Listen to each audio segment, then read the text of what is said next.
And we are live. Hello, everyone. Welcome back. Finally, after an extensive break, again, like our second extensive break, we are back with episode 9 of season 3 of In Darkness Unbroken. This will be a 15 episode now thing because of just timing and scheduling. We've shaved an episode off, and there's just more biddies. People just keep throwing money at me. I'm not complaining whatsoever. I love it. Thank you, Emma. Thanks, really honestly, thank you, Emma, and thank you, Gambit, for the money today. Choo-choo. I love paying rent. It's so nice. Yeah. Not that that was a concern or anything. This One more one. person needs to... So without further ado, as y'all can see, Satan's not here with us. She's got a very important birthday party to attend. So that's what's going on. So we're just gonna, and there's just more. Well, you know, you have to There was talk like over the 5 dinosaur. Yeah, there was 5 seconds left to start the hype train, and I was like, we must get out in time. I don't know if it worked. I don't think it worked. I tried. I don't know. Now you get to talk over the dinosaurs, not me. So Emma, go ahead and introduce yourself. Random questions, all that great stuff. So Yeah, hi everyone. The dinosaurs are just cheering because we're so happy that we're back. We have been gone for a little while. I, for one, am very happy to be back in Thetis with everybody. Makes me emotional. I'm Hamalia, your storyteller for today. And as we introduce our players, a question, let's see. What do you both, your characters, as usual, but also you yourselves, if you would like to, would you consider to be your best feature? Are we talking physical feature or like any I kind of accept feature? any and all. Metaphysical, go where you want with it. So we have to compliment ourselves and our characters. Yourselves and your... okay. Yeah. Mine is my ass. You're all welcome. Fair. It's true. This is from other people. I'm not one for complimenting myself. That's why I'd be told. You bent over before on camera and. Fair. That's fair. It's okay. It's given me more time to think.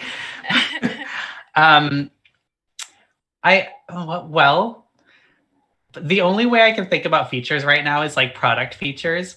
I have very nimble hands, which is a nice feature. Mm-hmm. And I've got one webbed toe, which I think is really cool. That is cool. It was enough that I actually gasped in interest there. Marvelous. What about Faywin? Faywin, I think that he would...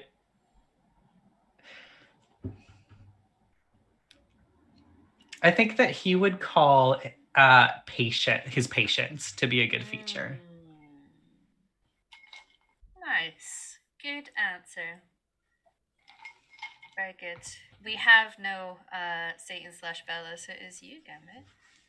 I would say for both myself and my big mountain man Arlen is our iron gut. We can eat stuff, never get sick. We can drink. He never gets sick. Different story here. Constitution. Yeah. Yes, that's it. Yeah. Yeah.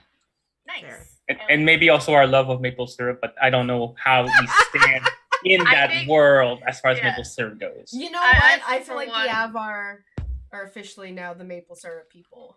Yep, that tracks. Yeah. That's fine. We can. That's canon. It's officially canon. I would also add that both chest hair, I think, should be added to that list. Personally, yes. That's coming from someone who's ace. So just good chest hair. You know just what? Thank you. Thank you. You're welcome. So, what's up, guys? My name is Val, and I bring to you Robin, our dwarf. And Robin's best feature first, I think it's just her ability, like, to just constantly sell things. Like, just to be like, here, she is definitely, like, the gift giver for, like, her love language. So, it's just always just like, oh, like her ability to sales pitch is just, mwah. and then her ability to execute her skills is also mwah. For Val, for me, my best feature is my hip to waist ratio. Like I have a foot difference between my waist and my foot difference. It might be more than that.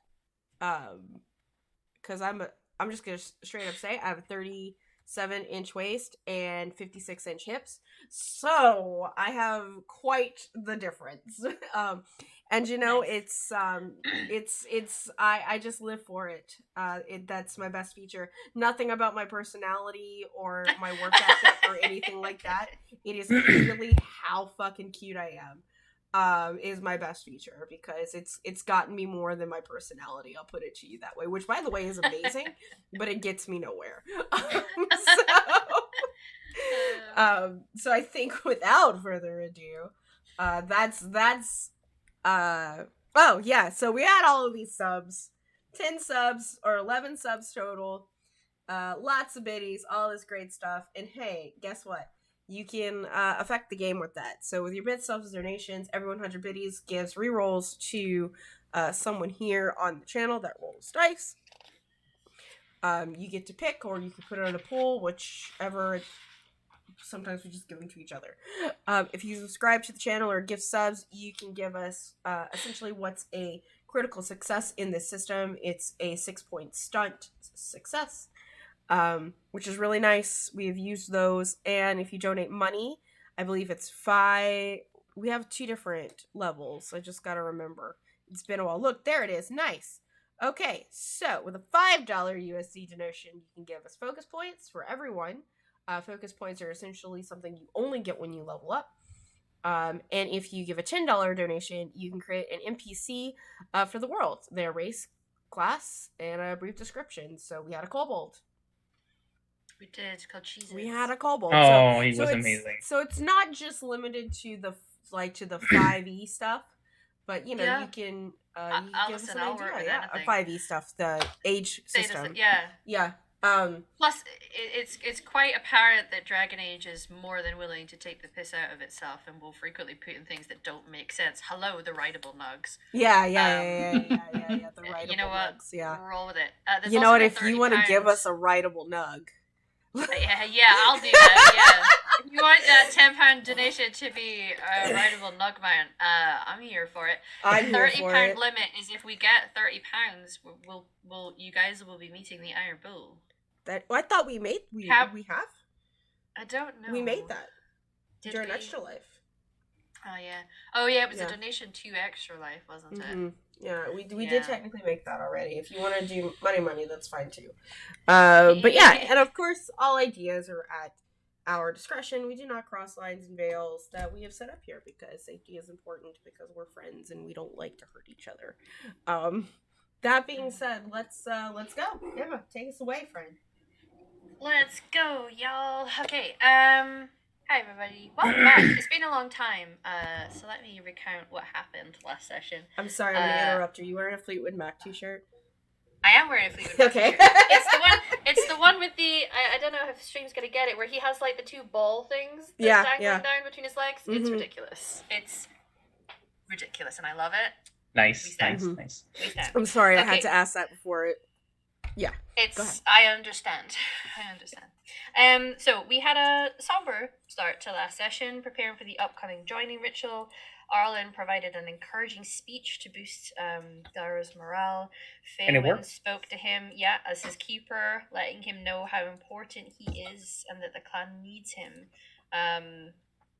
To try and give him the courage to survive this.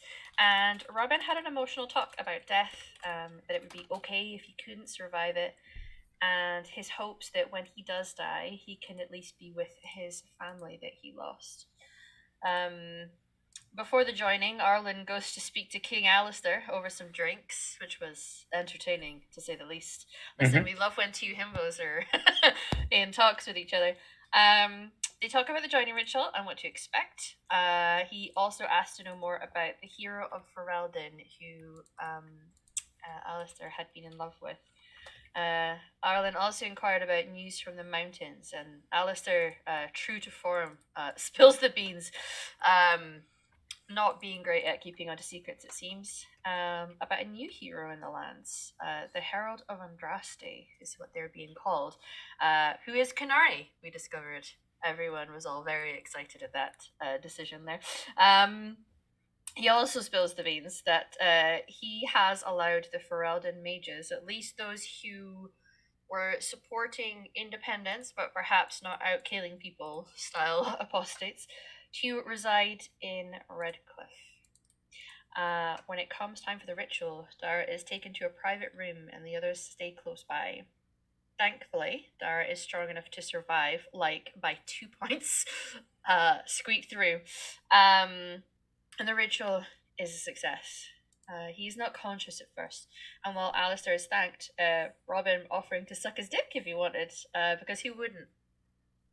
To celebrate his survival, when he comes to, the group eat, drink, smoke some royal elf fruit, while Dara is bathing. Because, you know, that's... Yeah, what the heck? Not like, where else are you gonna? Yeah, sounds like a great time. Robin asks the rest to leave so that she can properly celebrate with her man, with his new appetites, let's say. The group decides to stock up and get ready to hit the road again. On the road again. So, you are still in Denerim at the start of this session, and you're aware that it is going to take you a few days to make your way to Arlen's home, which is up in the Frostbat Mountains, which is the physical barrier between Ferelden and Orlais, the old enemies of each other. You will be taking the West Road. It is a well-travelled road, which you would assume means that it would be plenty safe, but you have heard a lot of rumours and encountered some of that on your travels here, that things are just very dangerous at the moment. At first you maybe thought it was just Ferelden, but Alistair did say it seems to be spreading. Not only are there apostates on the road, there are also Templars on the road, both of whom are killing each other, other people, just randomly out there stirring shit up. There are bandits who are taking advantage of the chaos, and add to that, there's apparently tears happening. It's the best way Alistair could describe it. He didn't really seem to have the full scope on how to verbalize what was going on, but demons seem to be spilling forth from these tears in the Fade, which is a disturbing thing, especially for the party member of yours that perhaps understands demons and spirits a bit better than others, but you've all been to the Fade and you're quite aware of how dangerous it is. The prospect of there being this huge tear and potentially everything spilling forth is fucking terrifying. So, with that in mind, you are able to get yourself sorted. You did purchase a horse and a carriage, I believe, or 2 horses? 2 horses and a carriage. And with your entourage, are able to set off when you are ready. We are going to be effectively fast traveling towards the west of Ferelden and the Frostbat Mountains, with stops where you request them. I already know of one scene that is requested, but feel free to slip in with more. So, you set off. A decent carriage was picked by somebody who literally had a living making them. Sharo, Yep. who is a master craftsman for the Dalish. You're stocked up. You have feed for your horses, and you're back out of civilization, which for some of you I think might be a bit of a relief. Denerim is an exceptionally big city, and I think those of you who are not used to that, it can get a little overwhelming. So, you just have each other's company now. If I recall, we are planning on stopping at Redcliffe for the supplies that we got for the mages. Yeah, so you bought some lyrium potions, correct? To pass over to them, I believe. Correct. As well as buying some for your mage as well. And one of them might be able to look at that sword. oh yeah, this guy, and I try to like hold. Oh, it's a dwarf sword, so it's like this guy. Yeah. I mean, it's a big two-handed sword. You're able to wield it though. Okay. But the dwarves make their weapons heavy duty. Yeah. Yeah. I'm a more of a nimble dwarf than I am a stocky dwarf. So Yeah. there's it's not necessarily built for me. And for Arlen, it's a short sword. So I think it's still fairly long, even for Arlen. Really, it's the fact that it's hefty. Our arms are like similar really length, long. but it's like our torsos that are because dwarves are stocky. Yeah, really they're stocky, stocky, and it's not like you're really really short. No, but I think. Can we get to like at least in like 5, like some dwarves, like at least 5? Yeah, 5's a tall dwarf. Yeah, and well, consider me a tall dwarf then, because that's where I live in my life. So it's a hefty, but to be honest with you, it just adds to the impressiveness of the sword that you pull out because it's so fucking heavy. It it's like I pull it out, it's like this. Oh, okay. Yeah, beautifully made, geometric in its style, as a lot of the times dwarven things are. It's got a sort of brass color to it. Whether it's made of brass, I'm not sure, but it's got that kind of color to it. And there are 5 runes in it, 2 of which are lit up blue. The others don't seem to be. You've still not been able to exactly figure out what that means. The runes, not so much that they are saying something.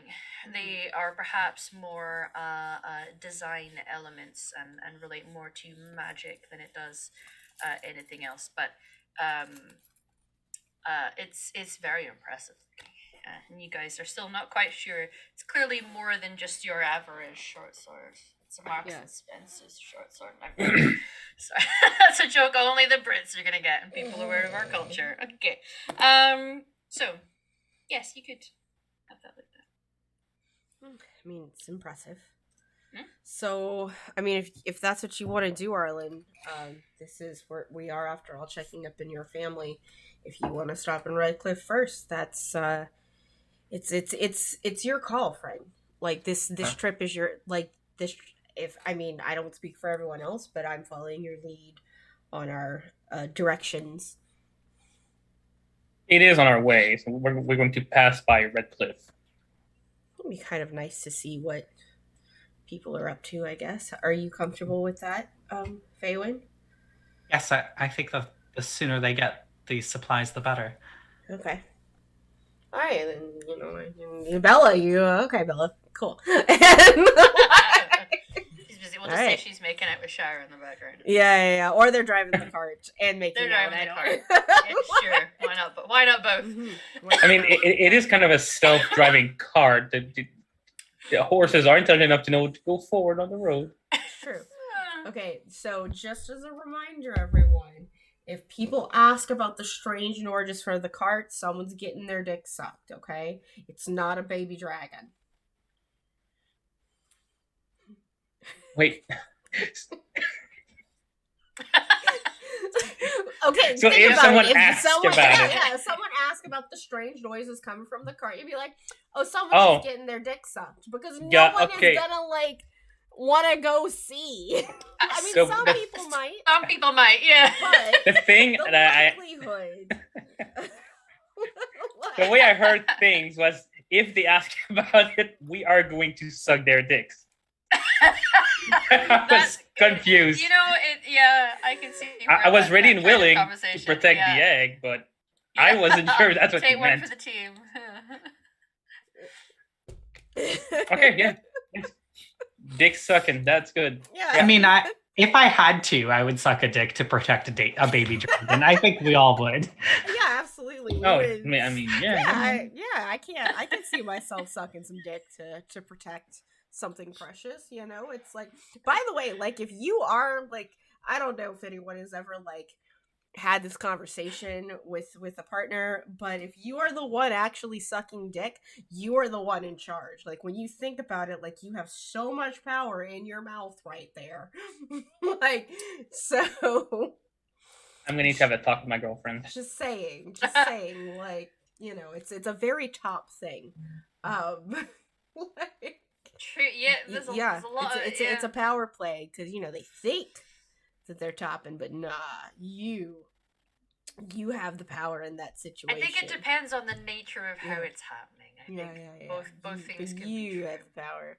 The sucker has the power, not the sucky. So, you know. Mm. Good afternoon, everyone. Welcome to Dragon Age. Anyway, fascinating. Yeah.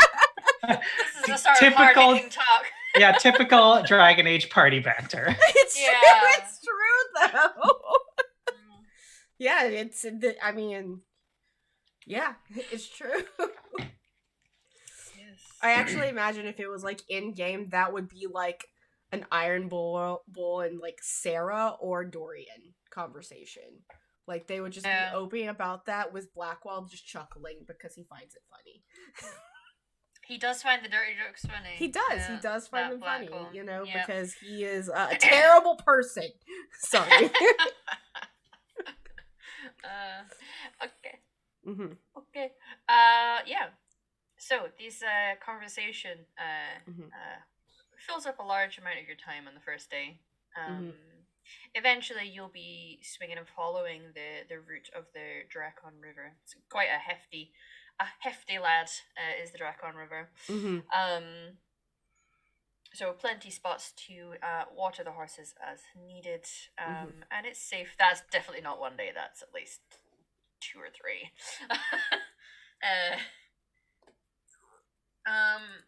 But that is the route that you're taking.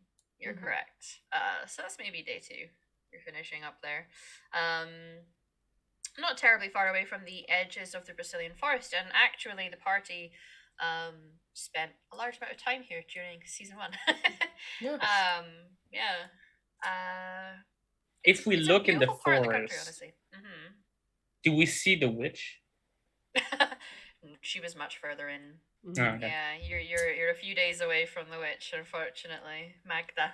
She was very funny though. In sense of awareness. And her 2 cats. I wonder if she's made more drawings of her cats. She probably has. Sure. Replenish her stock. Yeah. But you pass one village by the name of Southreach.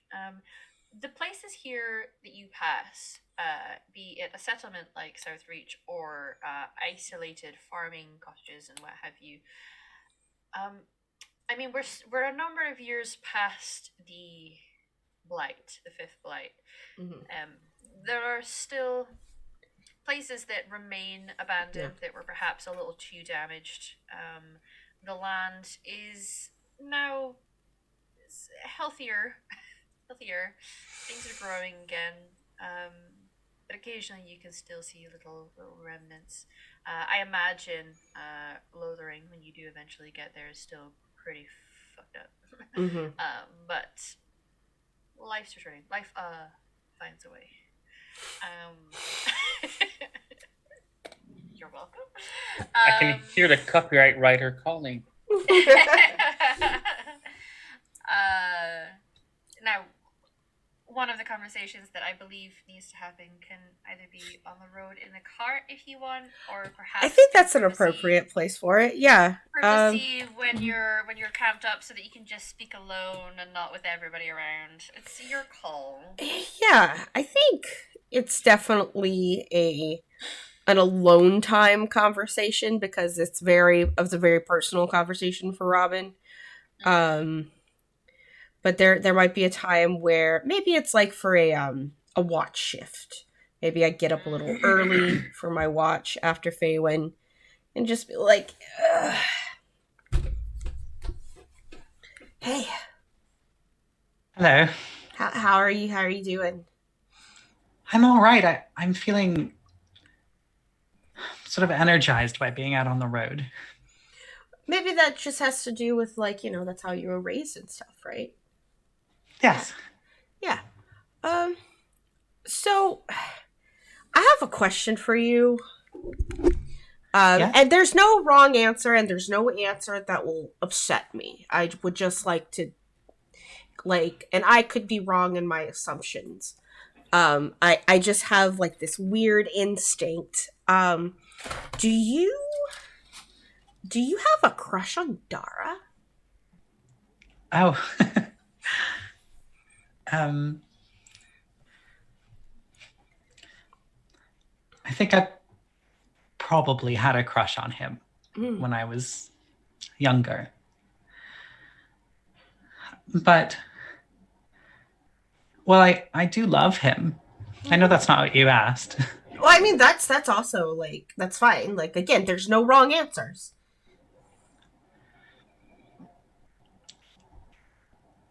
But if you're asking if I want to sleep with him, Yeah. no, I think it would be inappropriate. Do you think it's inappropriate because of your position or because he has a partner? Oh, because of my position. Okay. Because I guess where I was going with this, if there were just like some different answers, or if your answer changes, um, Dara and I have had this conversation, not necessarily you specifically, but if that love ever, if you ever need to like act on it in a different way, um, I'm we would also both not be opposed to that. Like if you ever wanted to pursue him in any sort of romantic way,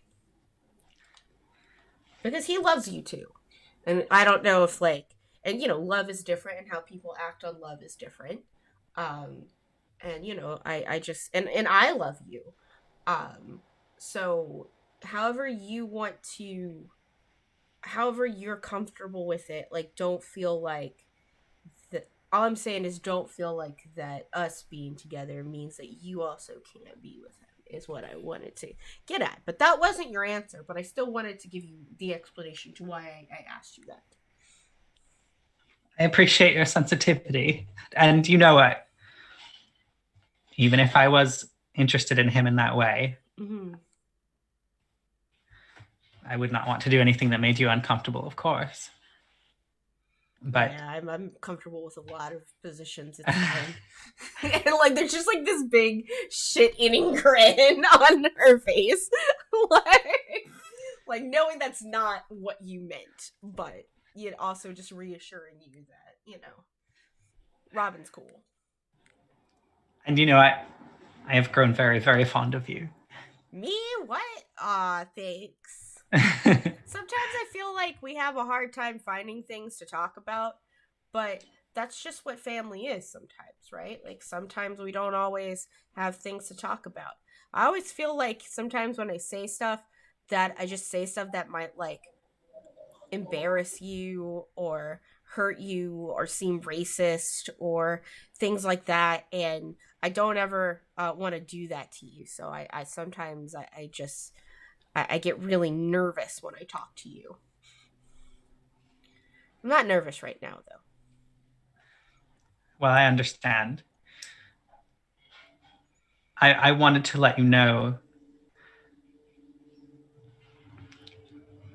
very shortly after we met for the first time, you asked if I had ever had sex before. Yeah. So I got the impression that you were all right speaking about these kind of things. Yeah, it's true. It's just no filter, and it's not like I chose to not be filtered. It's just, I mean, you've met my parents.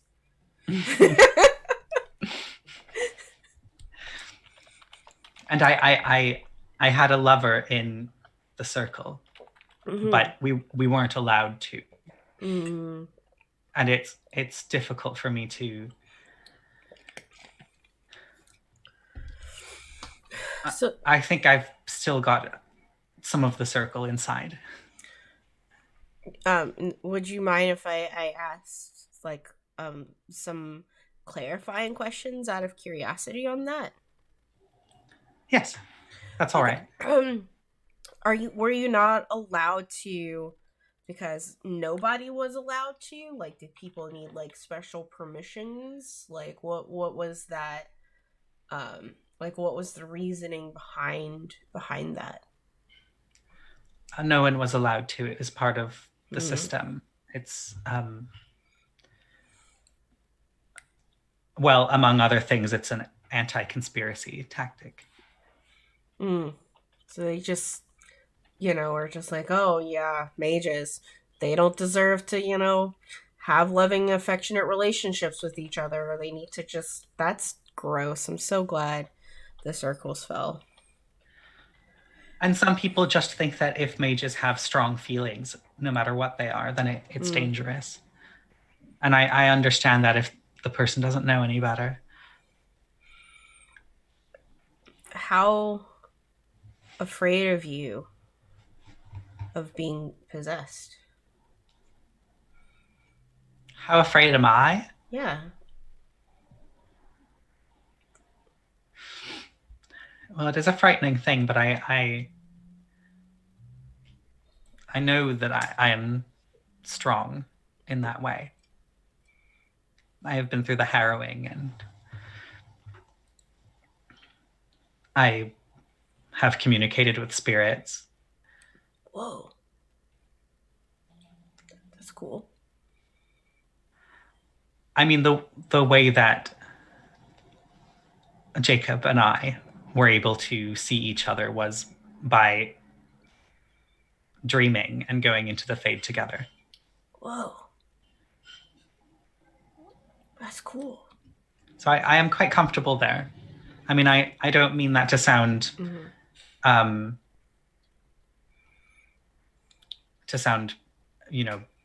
prideful. I know that I know the dangers that there are, and that's why it is low on my list of fears.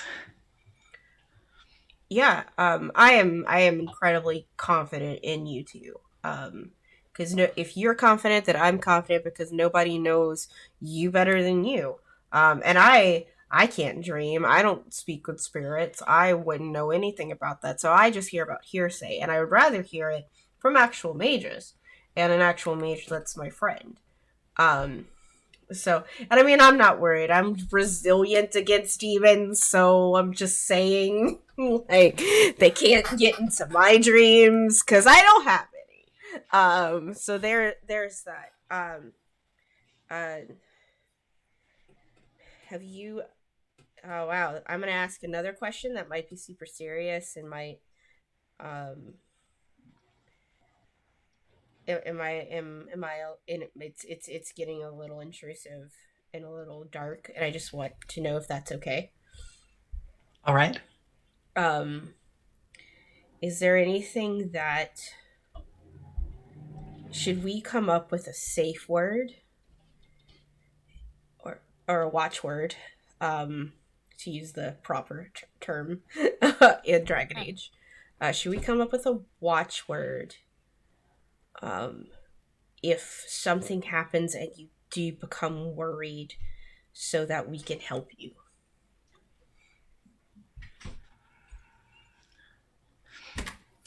I think that's a good idea. In fact,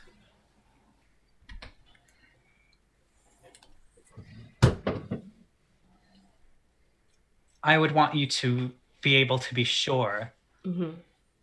whether I was possessed or not. Mm-hmm. Because I know that there are abominations, but there are also more insipid things. Yeah. Why don't we have a check-in where you can prompt me, and if I don't respond with our agreed word, then you know that something's wrong.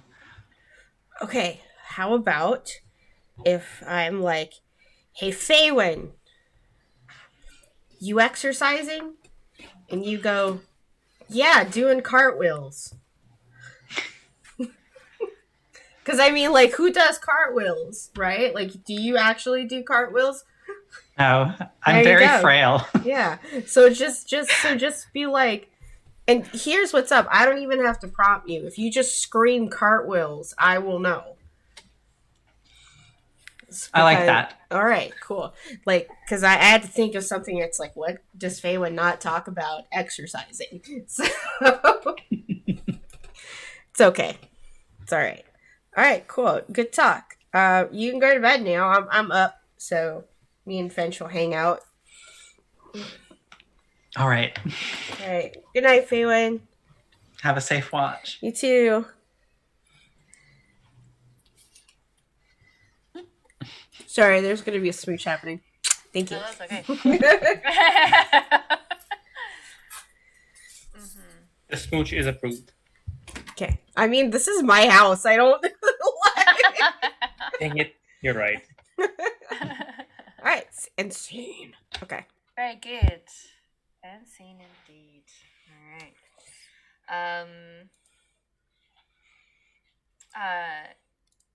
That night, perhaps when you are on watch, or once you go to sleep again, Valen, your friend will chime in.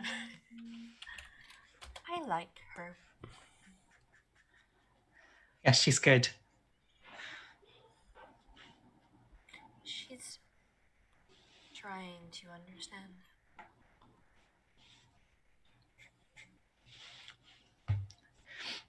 I think she's well on her way to it. Not many of her kind can understand. Stone children. To be fair, I don't think that you've met many of them. You might be right.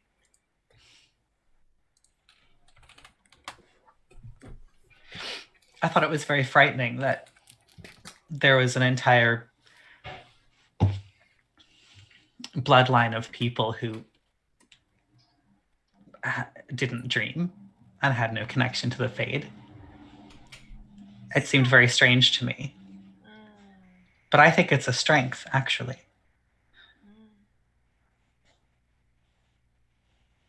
It does not frighten me. I wish we could send her a nice dream. I wish so too, but even if we could, I don't think she'd appreciate it. No. I don't think she liked the Fade very much, did she? No. None of them did, though.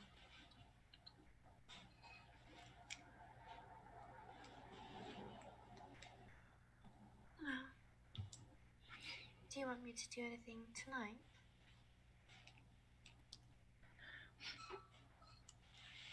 Yes, I want to send another nightmare to that man. Boy, things have been interesting. He's not where you think he is.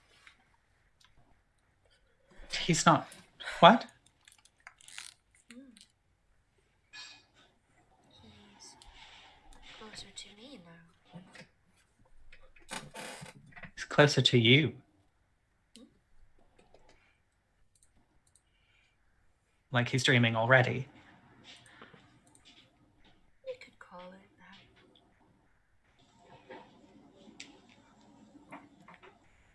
Is he the one that was sent to the Fade? His spirit is there. His body is still there.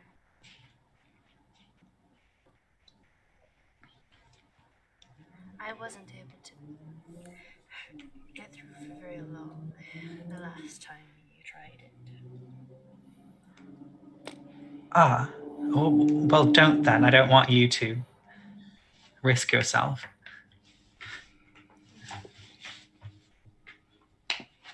There is more than just him, though. But I think he's already in quite a long nightmare.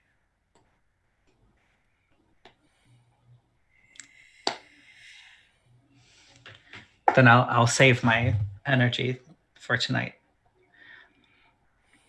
He's the only one I would spend it on.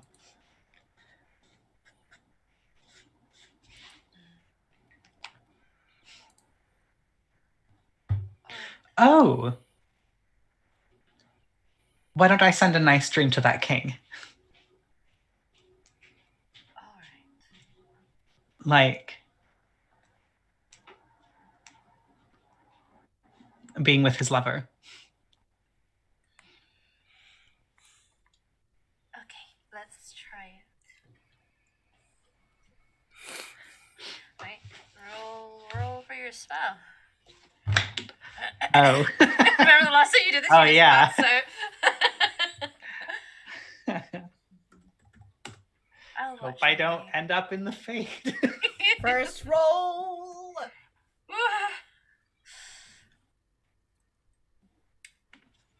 Sorry, I was not signed in yet. Oh no.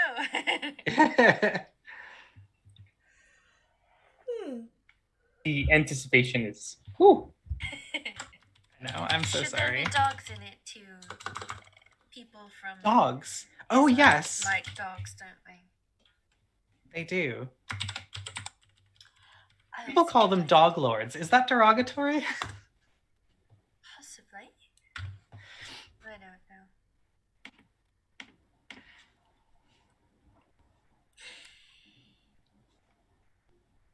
I think there are people I've encountered that might like to be called Dog Lord. Lord of the Dogs.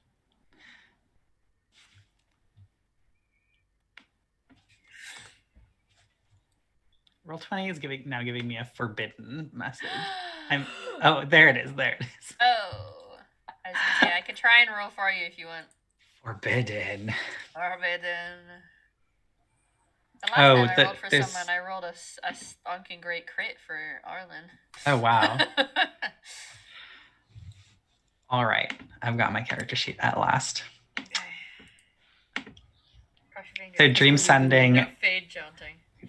Dream sending. Dream sending. Target number is 15. Oof. Oh. Oof. You made it. You made it. Wow.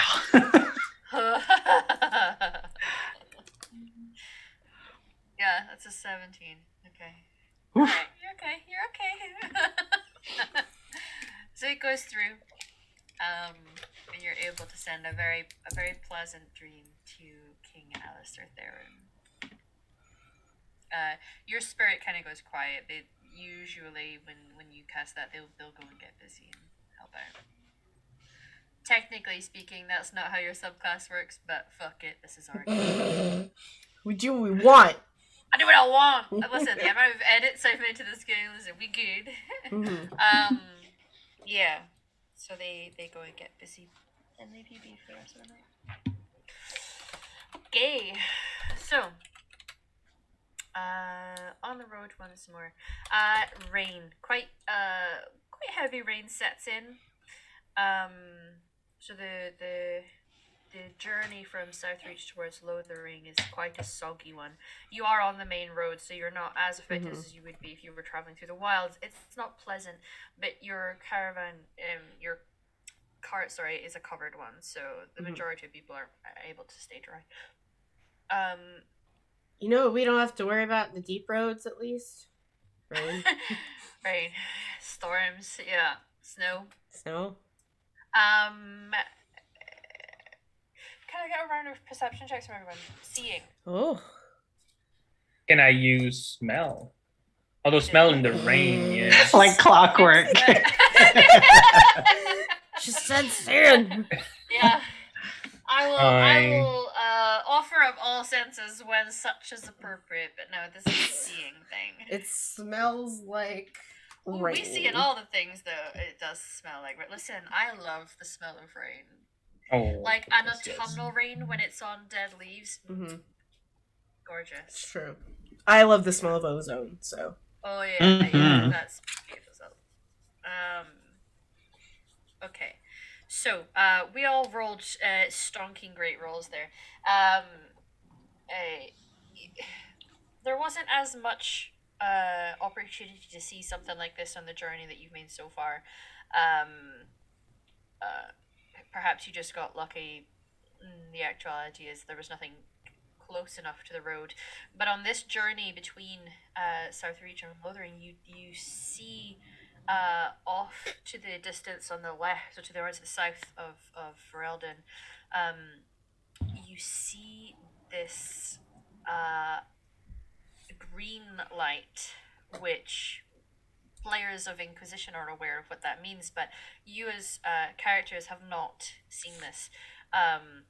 The color is reminiscent. Those of you who survived through season one, the color is reminiscent to the breaking open. You now realize of the fade when you were tossed through physically. So it perhaps triggers you slightly to see that color in the sky, but yeah, you see this. It's bright enough to cut through the rain, so it's a really bright color. Is this far away? What would the point of origin be far away from here? It's maybe 5-ish minutes walk from the road.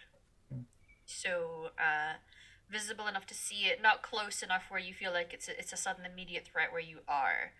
It's possible to just keep going, but you do notice it. Perhaps those who are riding the car are the first ones to notice, but it is passed on to everyone. And it's raining, right? It's raining, yeah. It's fairly heavy rain. So there's that dull grey of the sky. Everything's just that slightly darker colour. Perhaps that's what's made it easier to see this, actually, because the day is quite a drab. We call it Dreich here in the northeast of Scotland. The Dreich day. So the sharp, bright colour of light is a stark contrast against the darkness of the day. Ugh, that can't be good. Do you think it's bringing over some unwanted guests? Or sucking people in. Yeah. I mean, that's what happened to us, right? Right. I'm going to turn to Shanae. Shanae, when we first met, we literally got out of the fade. Did you see any of lights like that? Ooh, good question. No, I was praying when you all came and you fell behind me, so I'm not sure what it looked like. But I feel like a light this bright from over there to here, even with your eyes closed, you would have probably seen something. So it's probably, if we do a bit of deducing, I think there's a chance that if there was someone over there, they got sucked into the fade. That's a theory. I really would like to not go ahead and test it. All right, so your vote is don't go there. No, let's not go there. Like, you're just looking and going, not my business. That's your position on this. It's not that it's not my business. It's that I don't. I'm wanna go perfectly back okay there. if it's not our business. We'll look at Faywin. What do you think? It's very frightening. I don't know what we could possibly do to help that kind of thing. I could just go take a peeper, just in case we run into another one. We know what to expect without engaging. Or how do y'all feel about that?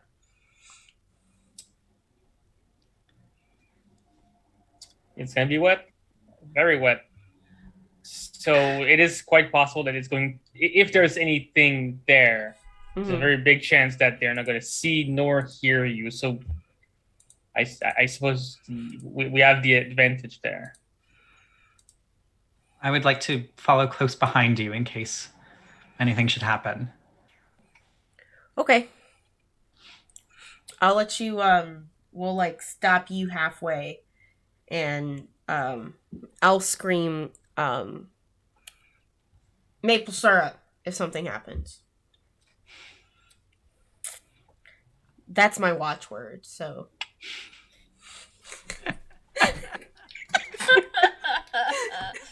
Nice. Noted.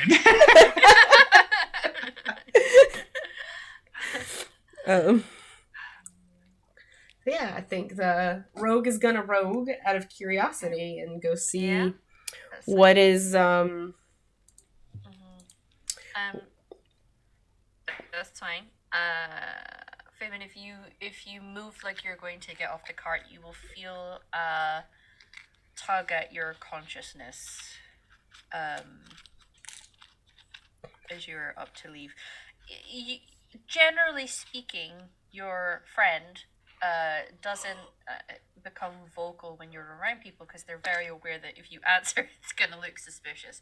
So they've learned, perhaps through advice from you, not to do so when you're in public, but you do feel a little tug. And Robin, if you're getting off the cart and your intention is to walk towards it, I'll need a stealth roll. Yeah, absolutely.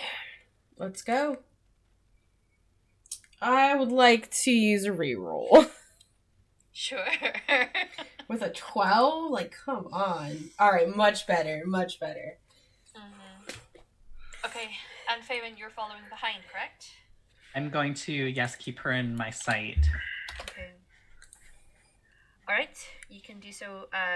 You would be rolling on stealth as well. Are you going to engage with the tug, or are you just going to pay no mind right in a second? I'm going to say, when she gets close enough, she'll realize she doesn't want it. Yeah. The song is very loud there. Be careful.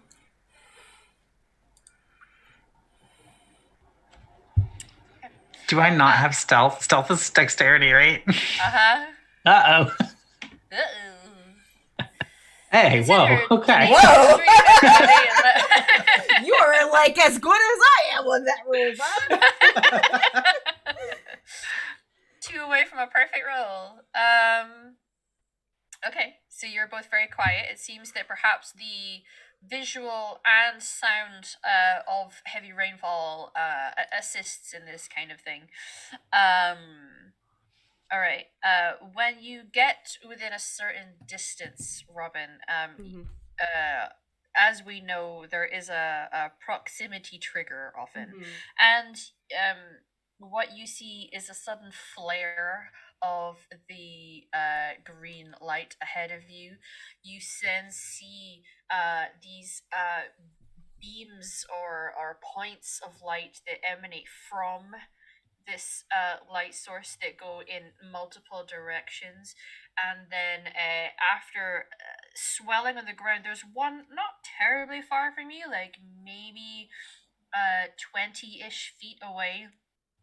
You see one, like the light has landed on the ground and then it starts to like move up and ebb slightly, which is perhaps a little concerning. And then you see almost like they are forming up out of the light, or perhaps even coming out of it, like crawling out of it. Demons. You've encountered some before. Whether or not you know their actual names is debatable. I'm not sure if you've ever actually asked anyone. But some that appear to be made of fire, and others that are black, like they've got rags hanging off them and these long arms, and it's like they're made of shadow. The shadow ones were the interesting ones that you knew. You were one of the few that were able to actually make contact through this thing. Because I have my my bangle, yeah. So you see those things sort of like emanating out of this light as you get there. What would you like to do? Back away. Okay. Okay. So given how stealthy you've been, and obviously Fabian, you're at a distance away, so this is not really an issue of proximity wise for you. You're able to kind of back away. You do see them now moving across the ground and past the bush and behind the trees. So you just see them. You just... nope. I went there to just see, and I saw, and now I'm leaving until I get to Feywind, and I like turn up and look at him, and just like. Faywin, you saw what was happening as well, Faywin, and you can see you'd know more than anyone else in the party really that there's rage demons and shades. Shades are not necessarily associated with one of the specific emotions of demon, but they're unpleasant nonetheless. So you saw demons as well, and you felt tightness around you, rather than in your own chest, Fabian, but a tightness around you, a sort of protective concern at what just happened. I had a feeling you weren't going to be interested. Yeah, I no, don't get me wrong. It's very interesting. But it's also none of my business. Pay it no mind. It ain't paying your bills. So now we know what it kind of seems like, and like we're just kind of like walking and whispering at this point. It almost seemed like there was a proximity trigger. Then we know now things are coming out of it. Oh yeah, things are definitely coming out of it. And maybe they'll just maybe we should leave a sign. Like roll a perception hearing. Yeah. Both of you.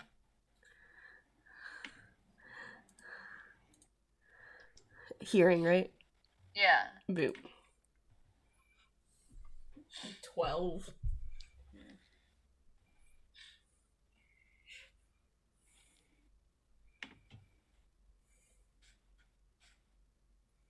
An 18 and a 12, it looks like. Was that? I think the 18 was the other. Oh no, that is that your okay.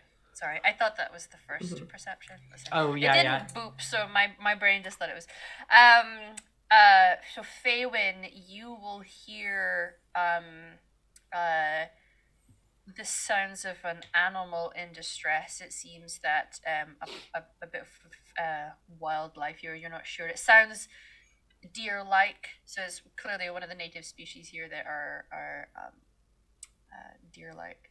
A call of distress, and the unusual gurgling roar of a rage demon. It seems that while they could not find people that triggered this, as they suddenly erupted through to this plane of existence, they have found some sort of quarry. We need to get out of here. Okay.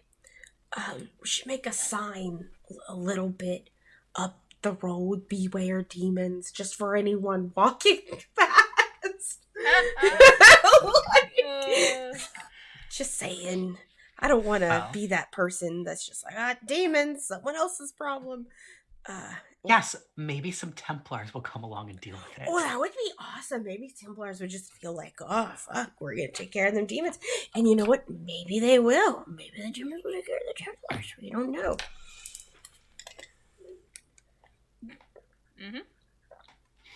All right. So we get back on our cart, I'm assuming. Everyone else who's like avidly waiting to hear back from you guys. But like, yeah, so there's some demons coming out, just existing. Looks like there's a proximity trigger, so whenever someone gets close, that's when they come out. Maybe they smell blood, I don't know. Just get a plank of wood and just start and a piece of charcoal, and I just write on it. It's like, beware demons, and I like stick it in the ground. Like, all right, we have done our responsibility. Let's go. Just the rain makes the charcoal start like dripping, which just makes it like even more ominous than it was originally. But it's how close are we from Lothering? Lothering. From Lothering, you're maybe like a few hours away. Okay. So, eventually, Shadow will not be lingering very long. As soon as you're like, so those demons, already you are moving.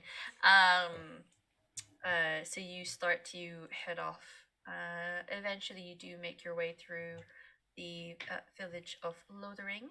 It is up to yourselves when you encounter places like this whether you want to rest and bed down indoors somewhere, or whether you're trying to just stick to wherever you have for camping out. Do Is you it just the end like of the day? sardine it inside the car? How are you sleeping? We have done here? a lot of spooning with each other. It's fine. We're all very comfortable. Just That big being cuddle said, pile it now. is Yeah. also nice to have a bed if it's available. Yes. I was gonna say the exact same thing. Yeah, Mm-hmm. Yeah. So give the here, horses a rest. yeah. Mm-hmm. There's definitely parts of buildings and things that used to be structured that are damaged, and visible scarring, and that sort of like scuzzy muck that just comes Mhm. with the dense blight that is still staining some of the stonework of the very old road and bridge here. But it's been enough years that people have started to rebuild, so either there are buildings that have clearly had repairs, or they've just built new buildings beside some old ones that were too far gone. So you're able to try to get to the inn here, and there's a few rooms. Enough, you'll probably have to bunk up together, some of you, but That's fine. yeah, you're able to get indoors under a roof Mm. and get a hot meal in Lothering. What kind of folks are also sort of coming in and out of maybe this lodging, this tavern, this area? What's the like? Are they refugees? Is there like a dwarf merchant and his son? Like, is there? There isn't. Mm. They are no longer here. They lived the high life. By this point, it's not terribly long from here where Sandal just ends up in the fucking like beyond. Not really the Fade, but you encounter him in Trespass. It's so weird. Yeah. I love that we've still never figured out what the fuck is up with Sandal. I hope we get some answers in Dragon Age 4. You know what I honestly think it is? I think he's tranquil. I think there's elements Yeah. to that, Yeah. because he's able to work with magical substances in a way that nobody else can, and he just can't verbalize what he knows. Yeah, it's a so- like it's something weird because like whatever the result, maybe someone tried that right on him and that's what happened. Like who knows? Like that's my theory. It's like what would happen if it was a dwarf and it's Sandal, Yeah. and also a sociopath. So Yeah, Yeah. I think. I mean, there's also the Yeah. possibility of spirits actually successfully inhabiting him. That is true. That is true. It's very, very because We know with Flemeth that gods can inhabit people as well. that is true, and they can have a dwarves. Yeah. Okay. Anyway. Or dumb. No, there are not a dwarven father and son duo here. Okay. There's a mix of people. There's clearly people from diverse backgrounds, perhaps, that are settling here, but a lot of them do sound accent-wise definitely from this area. Whether it's people who had been refugees elsewhere that eventually managed to make their way home. There's definitely an element of that. So there's a lot of Ferelden's here. I have other questions to do, but I also have to bio, and because Freddie is also bioing, do we want to go ahead and take our 5-minute break right now? Absolutely. Yes, we can take a little break. All right. Yeah. Cool. All right, everyone. We're gonna take our official break. We're close to halfway. So we're an hour and 15 minutes. So we're close enough to take a break. We will see you in a couple minutes after we have done bio and all of that good stuff. So we will see you in a few. Bye. Yeah.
And we are back. Hello, everyone. We are back from our break. We talked about uteruses and stomachs. Like, we're all very comfortable about talking about our medical issues with each other. But yeah, we're back, and okay. So there's no strange dwarf here. That's good to know, and a variety No of people. strange dwarf. Mhm. Yeah. You're able to get suitably rested and dry somewhere dry to sleep. Yeah. Well, it's sorry. Like where we're staying, is there sort of like a little common area where we can like where there's like drinking and socializing? like a bar, yeah. Yeah. Okay. I guess like one of the things I would like to do kind of like that night maybe while I'm at the bar is just sort of eavesdrop a little bit into people's conversations. If anyone is talking about this herald, if anyone is talking about the little green things in the sky with the demons, like I'm just listening. I'm listening for information about this, any information on Redcliffe, like that kind of stuff, right? Perception listening for me, please. Yee. There it is. Okay. Do I have listening? I don't have listening, so I will just do. It's hearing. It's hearing. Oh, hearing. Okay. Okay. It's a 12. I'm gonna re-roll. Okay. Because I kind of want a little bit better. 17. Thank you, perfect. Chat, for yeah. Thank you. everything Thank you. you provide for us. Everything. Yeah. Thank you. Okay. Yeah. Okay. There are a few conversations happening. It maybe takes a little while just for you to start hearing things that you're interested in. The first few people that you're listening into, a lot of what they're talking about is business for the day, how productivity is also obviously slowed because of the rain. It's been difficult for them to do their jobs. A couple of them will then say, well, it's great that there has been rain because things have been a little dry for a while, and that's not great for the crops. It feels very yeah, that kind of chat. Eventually, though, you hear two people speaking. Judging by the way that they're dressed, they have, when they have their backpacks with them, they're very clearly not residents of Lothering. And you do hear them talking about there being a herald, and what do you think that means, and whether they truly believe that the Maker would send someone to help them, first of all, given how absent he has supposedly been, and then somebody mentioning that it's a Canary and be like, yeah, that's fucked up. Is it two humans? It is two humans and an elf. Okay. There's an elf sort of sat with them.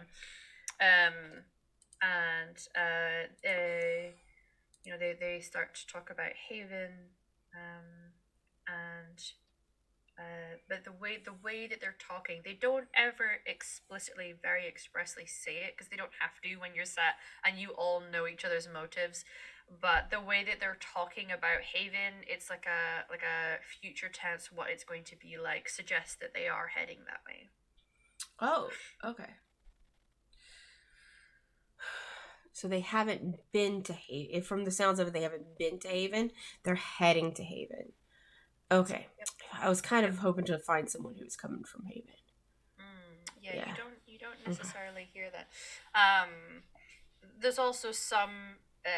It's brief, but a mention from the two people that were speaking about their work, slowing down in the rain and the weather and all that sort of regular stuff. Eventually, when you're kind of heading back to your people, you do hear them mention rifts, they call it, and how they don't feel like they're ready if one was to be on their land. Things have been hard enough after the blight. If you rid an entire village of their fighting people, coming back from that is tricky. So yeah, it's brief. It's more a concern. They're concerned about their own safety and ability to handle that situation themselves. I don't know if y'all heard that. Did. That's my dishwasher. Singing to you. Happy dishwasher, yeah. It's a very happy dishwasher. I can't hear anymore. Can people hear me? Yes. I can hear you. Yeah. Hmm. Hmm. Alrighty, Freddy Big Maybe the dishwasher cursed Freddy's ears. Platter. It stole the sound from his headphones. With that, there would be nobody there that I would be pressed to, um, interrogate. No, that's not the word. Be nosy about. Um, like, if somebody was coming from Haven, like that would be, or Redcliffe, that would be something that I would have been interested in, maybe prying a little bit into some information about what's ahead. But because none of that is present, I'm just gonna have my beer and my dinner, and I'm gonna go to bed. So. Okay. That's fine. Mm-hmm. Does anyone else? Well, we'll see because Yeah, Freddy's having right now. trouble. But Mm-hmm. yeah. Arlen, is there anything you're hoping to accomplish here, or are you just gearing it and going to bed? I'm not going to be drinking beer. I am very anxious and stressed about what's happening back home. If there's a window, you can see me just glancing out, not glancing, but just looking outside and just in the thinking man pose, stroking my luscious beard. Of course, I don't ignore people. I'm just, I understand. Yeah. I'm drawn toward that. Mm-hmm. I understand. There's a lot on your mind, I imagine, with Yes. everything to come, and I mean, you're aware now how dangerous that rift is, and knowing how close your people are to the big one Yes, exactly. is a worry. I understand. Okay. Well, while we let Freddy sort himself, I believe he's going to be restarting Zoom. Apologies if the cameras go wonky. It's not going to be too bad because we're going to even number of people, so. Oh, nice. Yeah. Mm-hmm. It would just be Alex. Mm-hmm. Nice. You guys are able to wake in the morning and get a breakfast that you didn't have to cook yourselves, which is always nice when you're on the road. Yes. You're able to get ready to head off. You know that by evening time, it will be nighttime when you get there, but you will be able to make it to Redcliffe in the space of a day, provided you set off early and keep driving past it being dark for a few hours. You will be able to make it straight to Redcliffe. Would that be your intention? I don't think I would have slept much, so I'd be ready to just bounce out of here as soon as possible. Nice and early. Okay. Oh, yes. Yeah. Robin? Yeah, sorry, I was having... That's okay. What's That's up? What was the question? Would the intention be to set off fairly early and keep driving? Oh, yeah, for sure. A couple hours of darkness just to make sure that you get to Redcliffe Village itself? Yeah, of course. Like, I don't think anyone did any partying in Lothring. No. Sort of thing. So, yeah, I think getting to Redcliffe by that day would be a good plan. All right. The journey between Lothering and Redcliffe does take you through the northern stretch of the hinterlands, and it's unsettled, to say the least. Not all of you will have made this trek, but most of you have, actually. And while, occasionally a little criminal group here or there taking advantage of people on the roads, or natural threats like a pack of wolves or a bear. Goddamn bears, man. Fucking bears. Especially those great bears. Oof. I feel attacked now. well.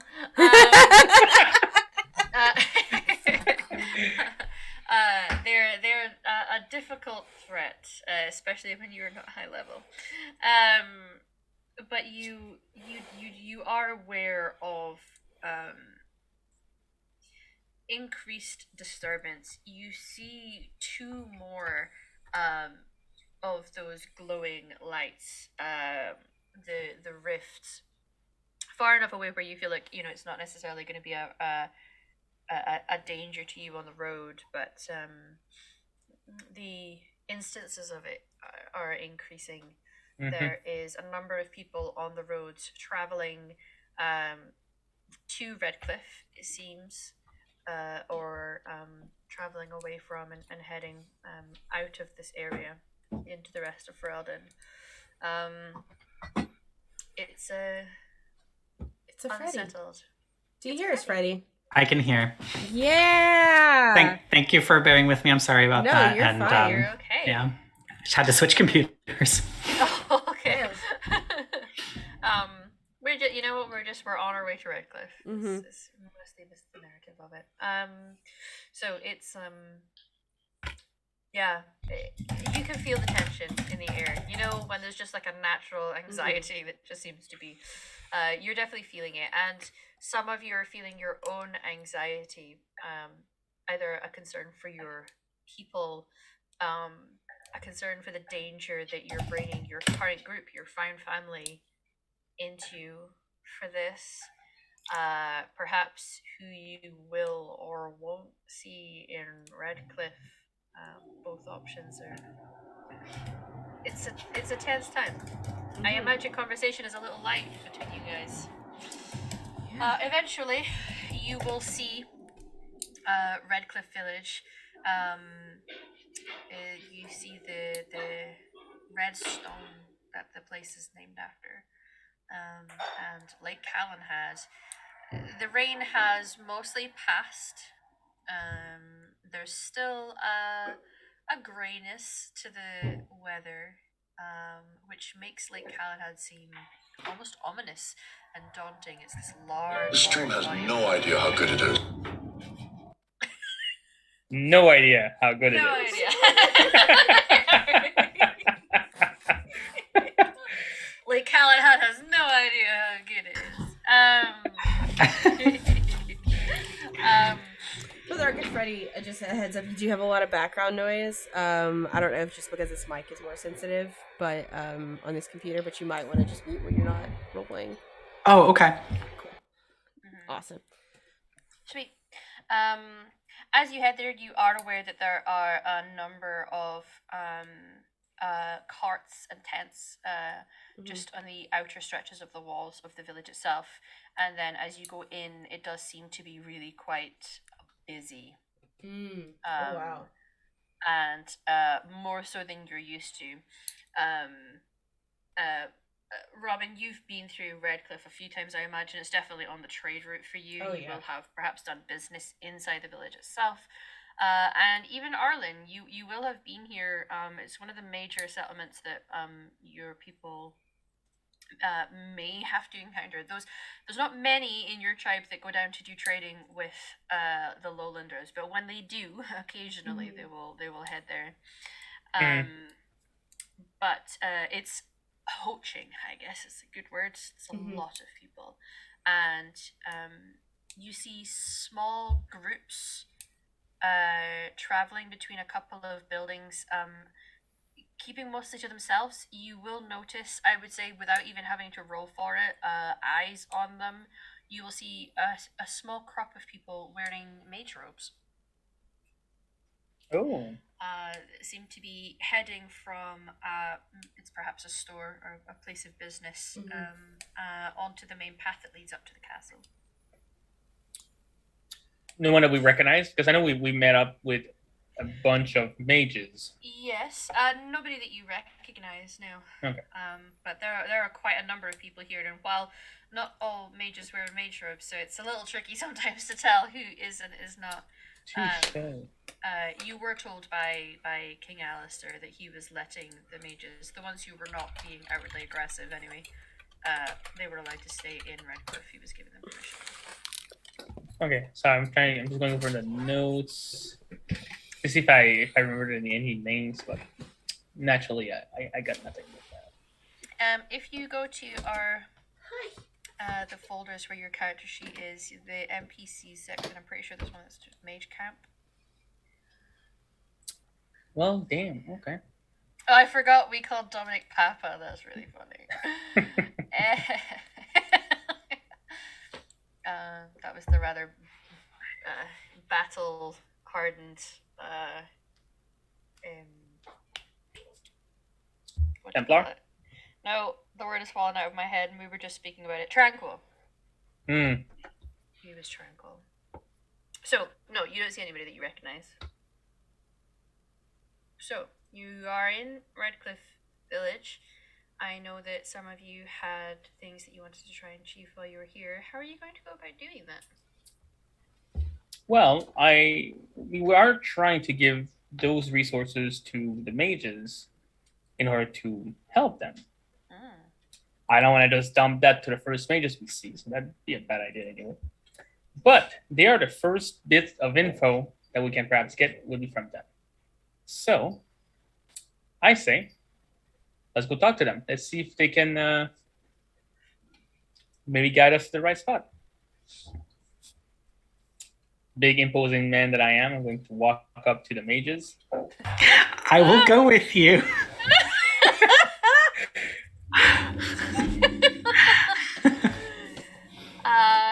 Alright, so approaching this three slightly huddled group of mages that are moving in a certain direction, Arlen goes stomping up to them, trailing behind Fayeone's like, wait for me!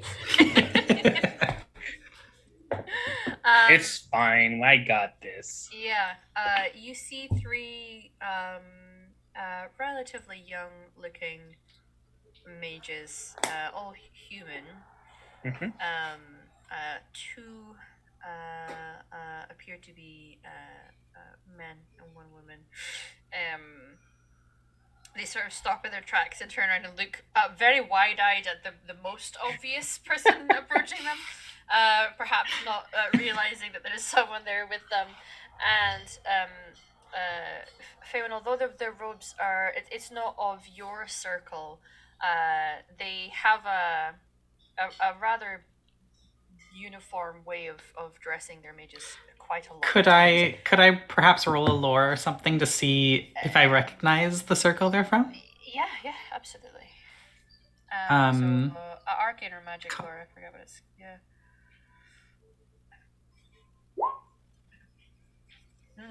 Nice. It does appear to be the Calenhad circle. So they are very much locals.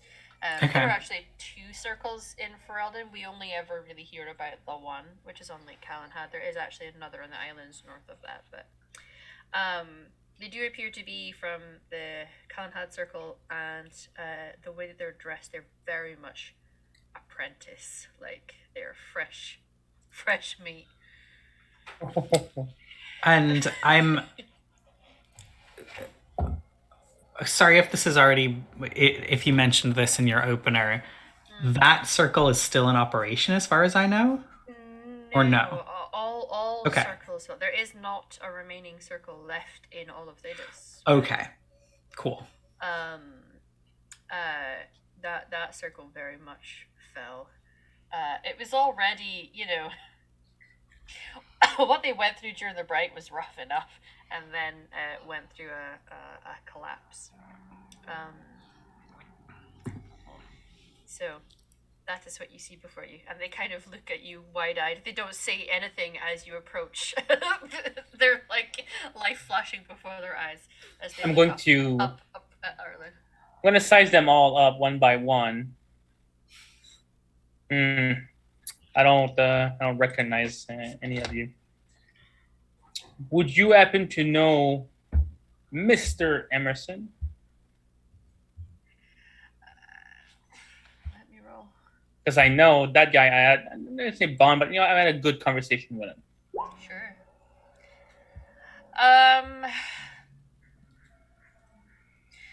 One of them, the female, she's got black hair, slightly curly, sort of tied up into a messy looking bun. It looks like there's a pencil kind of pushed through it to keep it in place. Nice. And she's wearing very simple green mage robes. Sort of is a little dumbfounded at first at the question, still a little shocked, and then will sort of shake herself too and realize that you did in fact ask something. I've heard of an Emerson. I don't know him personally. Sorry. So he's not around. I don't know. Sorry, there's a lot of us. I don't know. Who is it? Can you describe him beyond a first name? Man, 5 o'clock shadow. I'm more than likely very tired. Like probably constantly tired. Human. Armor. Probably sword at this point. Oh, he's not a mage? I. No, but he was last seen with mages. Right. I'm sorry. Insight check. Sure. That would be cunning. No. I think insight is a perception thing. It's perception empathy. Okay, well, I ain't got that. So I can do perception. Perception. 15. Okay. Seems to be quite honest, really doesn't know who you are speaking of. And I mean, that kind of tracks because who you're asking about is actually an ex-Templar, so. I'm going to turn to Faywin and what was the name for the head lady that was there? Hello. Hi. Is there an enchanter that we could speak with? Oh, several. Several. Where would I find them? Well, most of them are in the castle.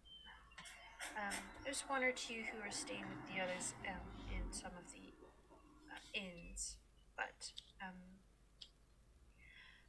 we could take you to one that we know of. I looked at Arlen. I think an enchanter would know everyone who is here. I did not know there was some sort of ranking that would. Okay. These are novices. Mm-hmm. All right. Well, how old did they look? Them three. Late teens, maybe. Ish. You three. I'm gonna lean forward a little bit. Stay out of trouble. Say when? Where are we going? Wait a minute. Yo, you said you were going to guide us. I mean, I can. If you don't mind. No. Why? Can I ask why? She looks at the guys and they're like, happy to let her take the lead here. We have a message that needs to get to the right ears. Right. I know this is asking a very perhaps blunt and obvious question. You're not here to hurt anyone, are you? No. I'm from gonna a laugh. circle myself. I'm gonna laugh with a big bellowing laugh. And we have friends who have recently arrived here. Right. Okay. It's just there's a lot of people who want to. Well, anyway, follow me. Worry not. I love mages. You do. When you say it like that, I don't know, Arlen. No, I do love mages. I mean, you have some very specific abilities that are very interesting, and I know varies from people to people. Okay, because when you first said it, it sounded like you like eating them. So I just want to clarify. No. All right. So as we walk, I'm gonna ask her. So, what animal can you talk to? Thank you for not asking that while I was taking a drink. What animal is this? Are you talking conceptually? No. I mean, Faywin here can speak with whales and ants. I was wondering, which kind of animals can you talk to? Yes, which animals were you taught at your circle? She's gonna look at you. Roll up I guess persuasion check, a charisma to see if you can portray to her exactly your intentions. See if you can pick up on it. Persuasion is under communication? It's a communication. Oh, cunning. If you have something, if you have a deception, like yeah, it is a communication roll. Oh, well. So that's not gonna go well for me unless I can use leadership. sure, leadership could work. Okay. I like you're trying to guide her.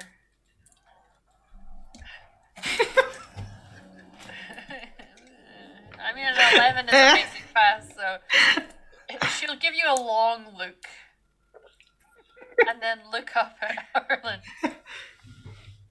Magpies. Get out of here. That is very useful. I'm going to elbow it a little bit. That is truly helpful. I mean, whale, once you're on the sea, sure. But on land, magpies.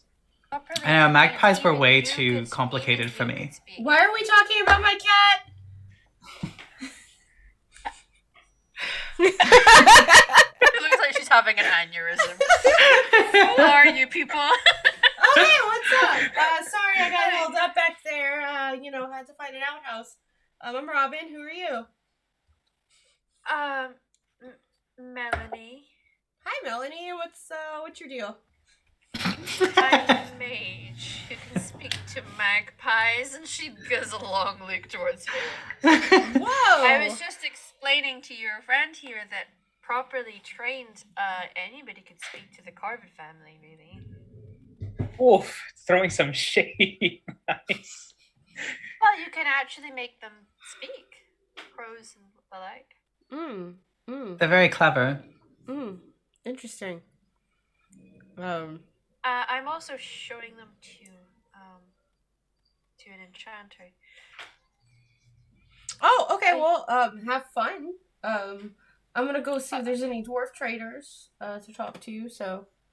Oh, there's a whole lot of them down near the house. Yeah, I know where they're at. I'm here all the time. No, oh, sorry, Melanie. I didn't mean to sound snappy. You know how it is after you go and you take a big one, you could be a little crampy.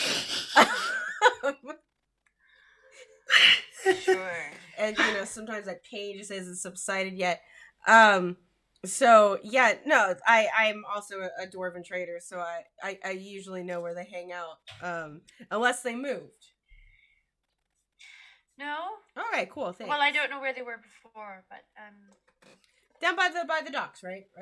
Mm-hmm. Okay, cool. It's nice to meet you, Melanie. Don't let my friends scare or bother you. They're actually quite nice. But I'm the best. So. Okay. That's my coffee cup. Right. Let's go this way. She sort of guides the rest of you on the sort of like upper layer around where the water is, and takes you to a small. It's like a inn / tavern. Not the Gull and Lantern, but a neighboring one. And we'll take you in and walk over to a table. And you can see that there are a few people there that do rather noticeably look like mages. And there are a few people there speaking, one of whom you do recognize. She was not the senior enchanter from the mage camp, but she was one of the enchanters. It's Enchanter Kaelin. Let me find the... Oh, whoop-ha. Oh, nice. I mean, Yeah. with the hair like that? was dating the Templar? Yeah. Gotcha. Mm-hmm. I'm not there, but that's an out of Yeah. character thing to remind Joe. So you do recognize her from the camp. The other two you do not recognize, but yeah, she kind of takes you, and she does not take you all the way over to the table. She sort of hovers the way that an apprentice of a school would when it's like they're teaching staff. So she just kind of indicates to the table, there's enchanters over there. I'm going Thank to you. Now. You're welcome. All right, be safe now. I'm going going to. She walks away. Walks into Finch like. Who are these people? Oh, sorry. Uh, Sorry, Love Sentinel. Didn't mean that. Sorry. Just you guys hear a scream outside. And the sound of excited children running up and trying to hang off of Finch's arm. I'm sure they're having a blast with that. Yeah. But you two do see, like I say, a couple of people. There is a two very finely dressed. You can see from the way that they keep themselves that they clearly had a level of importance that they still are maintaining just now. Even though there are not circles to have ranks within, they still have an element of seniority to how they carry themselves, and one of whom is Kaylin.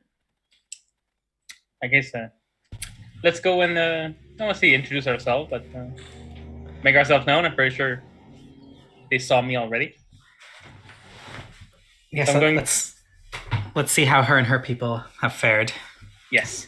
So I'm gonna go toward Kaylin and wave gently, catch her attention. That thing that happens where you kind of walk up to the table and the conversation sort of stops. The other two people kind of notice you guys first and give a little frown as to why you're approaching them. But she does recognize you both and will give a smile and a hesitant, but a wave to you nonetheless. With a smile. Hi. Hello. Sorry, I don't remember names. That's terrible. I'm Arlen Faywin. Arlen Faywin. I do apologize for interrupting the conversation. That's all right. Do you need? I mean, you can. She kind of looks to the others. Why don't we go find a table? Thank you.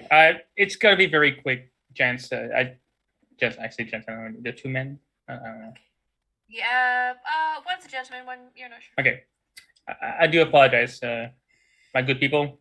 We'll bring her back very quickly. Okay. The eyes follow you, looking at you both very curiously, but they will give little nods of their head. She'll just usher you both a little further towards the back end to a table that is free. Perfect. Are you both doing well? Yes, doing well. We what a good trip toward in Orzammar. In shoot, the name of the place. I'm blanking out. Originally, we're heading The Deep Road. to Orlais, and then you went to the Deep Roads. Right. They've not seen you since you guys were heading to follow the cult. Mm-hmm. Oh wow, that's been a while. Yeah. It's been a while. Mm-hmm. Yes. Like before the explosion in Haven, like they have not Oh yeah. seen. Yeah. Oh yeah. Okay. Wow. Yeah. How are you been? How's everyone? A mixed bag. Were you caught up in the whatever that was? Yes, a number of our people were.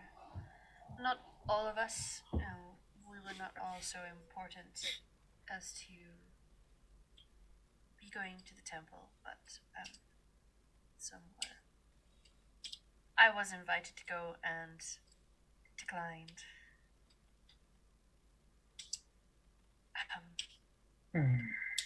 So I. Anyway, it comes with its own complicated emotions, but I'm alive. We actually are coming from the name of place that I can't recall by myself. Dinnerim, thank you. And we heard about Redcliffe, where mages are, I'd say, tolerated, but that's not really a nice way of putting it. We're Being mages, taken in. Taken in, thank you, yes. And we thought that we could perhaps help. We brought supplies that we would love to share with at least people we know to help.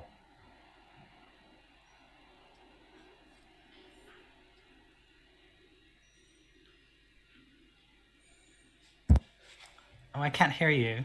Yeah, me neither. Oh. Okay, not just me this time. Whew.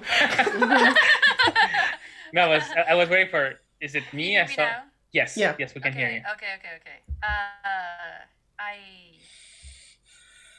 I'm still very appreciative of how much you and yours long to help our kind.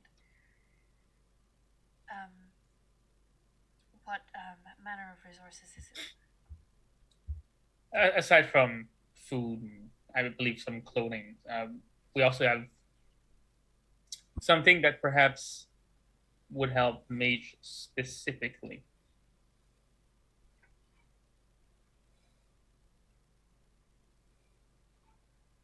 Once again, microphone is dead. Oh, Yeah. she just said, all right. I Oh, well. really would hate for me to pull you away from the table where you were having your own conversation. But yeah, I would love to provide the supplies. I just don't know if you would be the best person to receive this, or if you have a quartermaster of sort available. I suppose of sorts. We do have we have senior enchanters who are residing within the castle itself. I can bring it to them, but there's a grand enchanter there. If we're talking about seniority, she is definitely the top of the pile. Well, we know you. We don't know them. We don't know her. So, would you prefer we bring it directly to them? You can, or you can leave it with myself and the others. We can. It really is up to you. If you want to deliver it personally, you can do that. But there are still some who are arriving, but the majority of us have been here for a time. Okay. Do you think they can receive us in? I would say quickly. We are passing by Red Cliff. We still have places that we need to go, unfortunately, but we still wanted to help. I could try. Okay, we have the time, right, Raymond? We have a bit of time. Okay. Yes. Is your whole party here? Do you have more than just yourselves, or is it just the two of you that are coming? We have people currently waiting with the supplies. I think we better ask Robin if she wants to come with and see the Grand Headmaster, the Grand Enchanter. I mean, I think she'll want to. Yes. I don't know how much she can sell to refugees, but Okay. I would say, Faywin, you would have an awareness. It's not that you would know her, but Grand Enchanters are the people who are senior to like all mages in all circles. So you're aware of Fiona. oh, That's okay. the thing. You've likely never met her. In fact, you almost certainly would never have met her. But you're aware of her position. The way that university students will often know who the dean is. It doesn't mean that you know the dean or have seen them, but or like the person in politics and government that's like head of education. Like you're often aware, loosely speaking, who they are. But I can. Sure. Let's give it a try. I mean, you're coming with help, and yes, I'm sure that will be appreciated. How much resources are we talking here?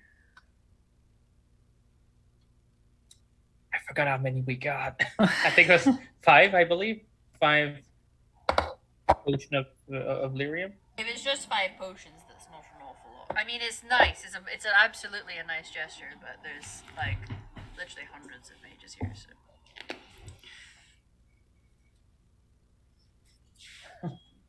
We do what we can. You know, if you can pass them on to who can use them, then I'm perfectly happy to pass everything on to you. all right, can do that as well. I can try to make sure it goes to those that you've met. That I would like a lot. If you don't mind my asking, who went?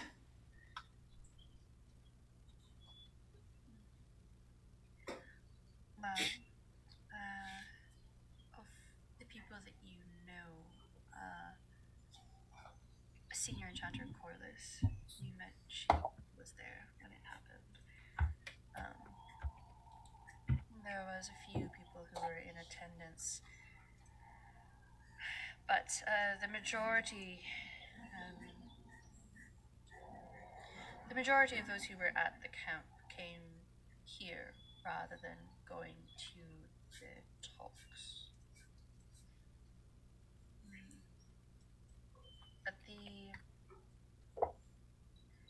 But the people that you met on the road, that you came with, you escorted them, I believe. They did go. I don't know what happened to them. I don't think they were intending on coming to Redcliffe. I have not heard of them. Okay. Some did survive, however. They were not in the temple itself. Others were just injured. But... Is there someone specific you need to know about? I did ask earlier, but the young lady did not know. Anything happened to Mr. Emerson? Oh. He's fine. And Jacob.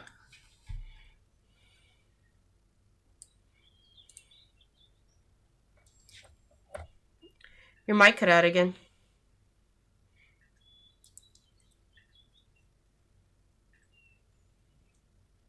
Still I out. can't imagine they were important enough. There you go. Okay. Sorry. I don't know what to... I don't have like a Yeah. button or anything for gain or anything. I'm not sure why it does that. Yeah.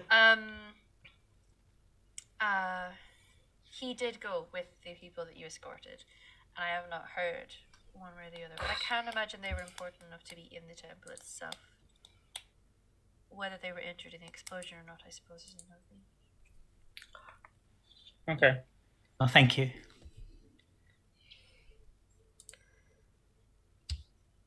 There are still people arriving, and those who do not want to be on the road and fighting for their cause are coming here.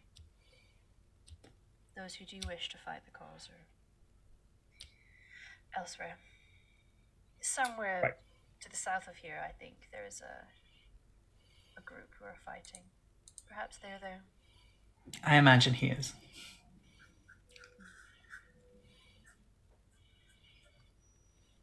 But no, the others are here and safe, staying, if not in this inn, and some of the others, those who had rank, are staying at the castle. Emerson is there, and he's working to help protect the village. He's doing better now. Good. That's what I like to hear. Me too. Oh, well, I will take the things that you have. I can Right. store them here and have some people bring it up to the castle. Perfect. Thank you for your support. I'll go ahead and grab the stuff from the cart, and I'll be right back. You see her grab a couple of people. Clearly they know her, and like she's You know when you give a tone of voice where you're asking someone a question, but it's not really a question? We teachers do all the time. Like, do you want to do that over there? I mean, that's a question, technically speaking, but it's not a question. She does that of a couple people who kind of come to the door with her to receive the things that you have, so that they can carry them for her. Perfect. And Well, thank you for the help. I don't know who it was that donated these. Oh, thank you. You guys stay safe. We're trying our best. The Grand Enchanter is doing good work. That's Looking good. out for I like our to hear that. interests, of course. Well, with this, thank you again, and have a very good day/evening, since I don't know what time of day it is. She kind of looks to you, Faywin, and puts a hand on your shoulder. I trust you're staying safe out there. People are being really quite hostile to mages right now. I'm in very good company.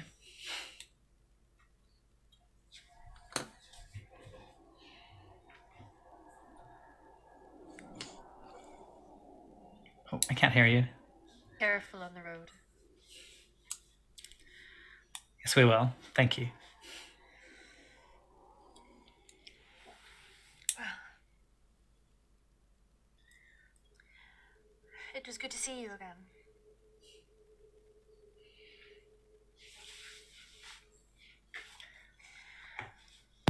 Sorry, I was muted. It was really good seeing you as well. I'm glad to hear that some people made it out.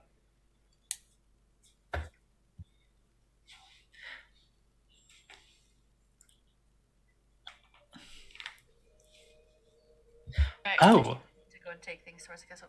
Yes. And if you see little tears of green fade light, don't approach it. I'm sure you know that already. Oh, But just in case. Yes. I can't imagine I would willingly go towards one. I know who would.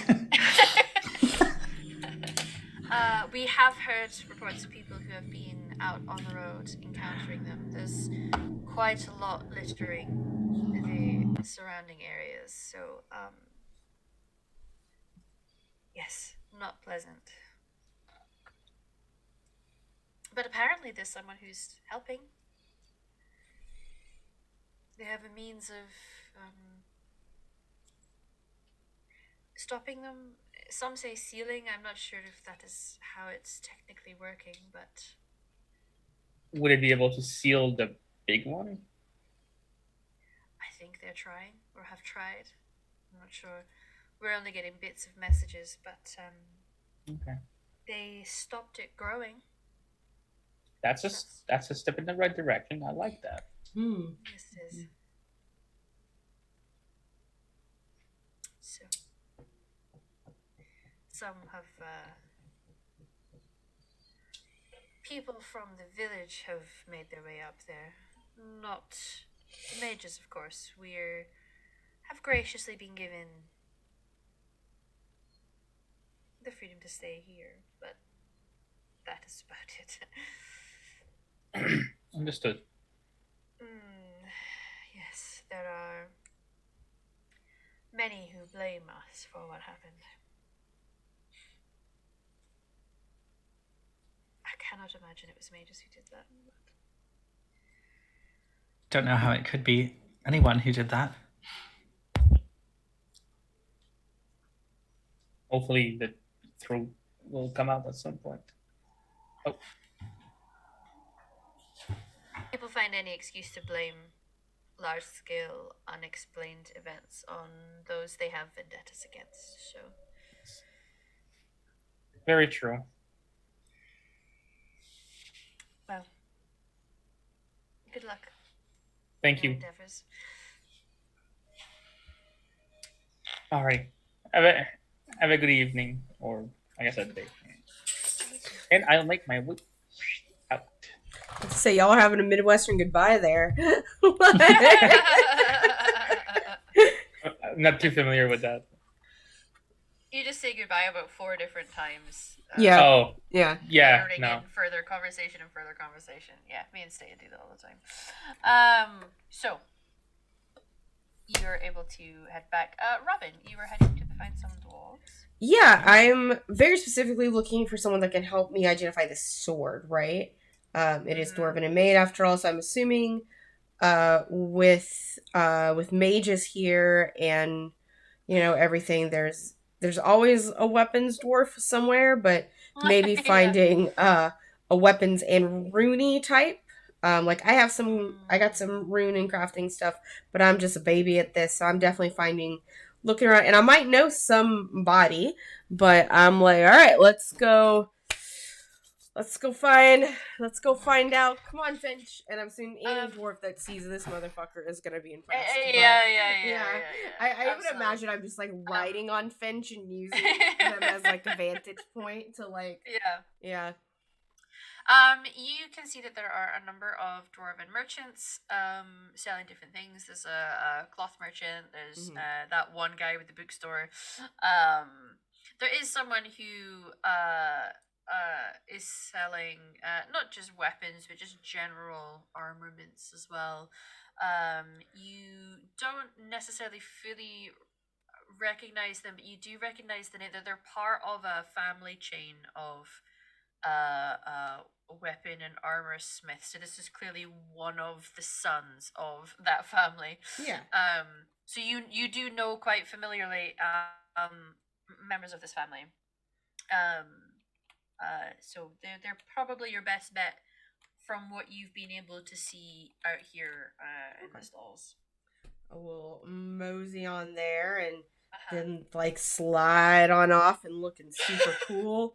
Like, I just imagine Finch just like holds their arm out and just like just lower you down, like Tarzan, and like land and like, hey, you're from the and I like make some like trying to come up with the Stone Swords family, right? That's true.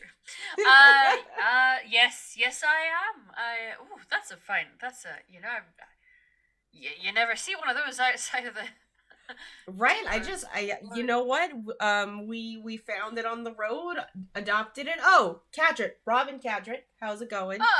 Nice to meet you. Yeah. Just dwarves doing their own names, just know. Yeah. So Frederick, nice to meet you. Frederick, nice to meet you too, Fred. That is mighty fine braid you have in that beard. Yes, it is. Thank you. Yeah. Yeah. Not as good as I can do, but decent. So I'm sorry. I'm just gonna say, I could use some assistance if you don't mind. And like I just kind of take off my backpack and just hold on. Whoa, okay, I found this in the deep woods. He'll help catch it on its way down. Yeah. Okay. Yes. Right, and he'll set it down on the table.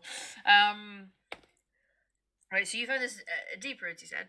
Yeah, we were down there. I was down there recently on an expedition mission and made it out alive, as you can see. Yeah, it was nothing compared to fighting a dragon, but I know, just some tales. Right, soon the Cadricks are gonna actually be known for adventuring and not just great hair and skin care. Very true. Although, we've got plenty of adventures. Not many are fantastic at keeping our hands supple when we work. It's work true. Them, But like with your hands and adventuring, you actually do want some calluses because you gotta. Yeah, that's true. Build up the tough skin. Mm-hmm. Right. So he we'll put on a set of glasses and start to inspect the sword itself. Try and find Maker's Mark, inspecting the runes, especially those that are glowing, and then takes out this big hefty tome and starts to flick through and read certain chapters, and then flick to other pages that seems to direct it towards. And he'll take a little while inspecting this. Yes, it's I don't know if this one has a name. That is not something I am able to necessarily find there, but it is definitely got enchantment to it. Yeah, yeah, Now yeah. I'm not necessarily one to apply the enchantments myself, but I am aware of Mhm. how these Mhm. things work. Mhm. Um, Mhm. Mhm. Mhm. Mhm. Mhm. uh, Mhm. Basically, this Mhm. can hit that little bit harder, find those weak spots of a creature, and just cause a bit more harm.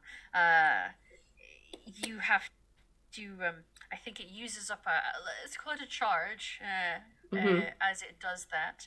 Um, uh, and I think you gain it back now. If I recognize something along these, there was a series of weapons that were brought out on this range, and I think you actually have to kill someone to get a charge back. So as soon as it tastes the death blood of someone, it That is metal as causes fuck. itself. Yes. So what he is effectively explaining to you Mhm. is it's got a +2 bonus to attack and damage, and it can ignore half of an AC using up a charge. Oh. When you kill someone, it regains one of those charges, and it can have up to 5 total. So once it's Okay. got the 5 charges, it can't take any more than that.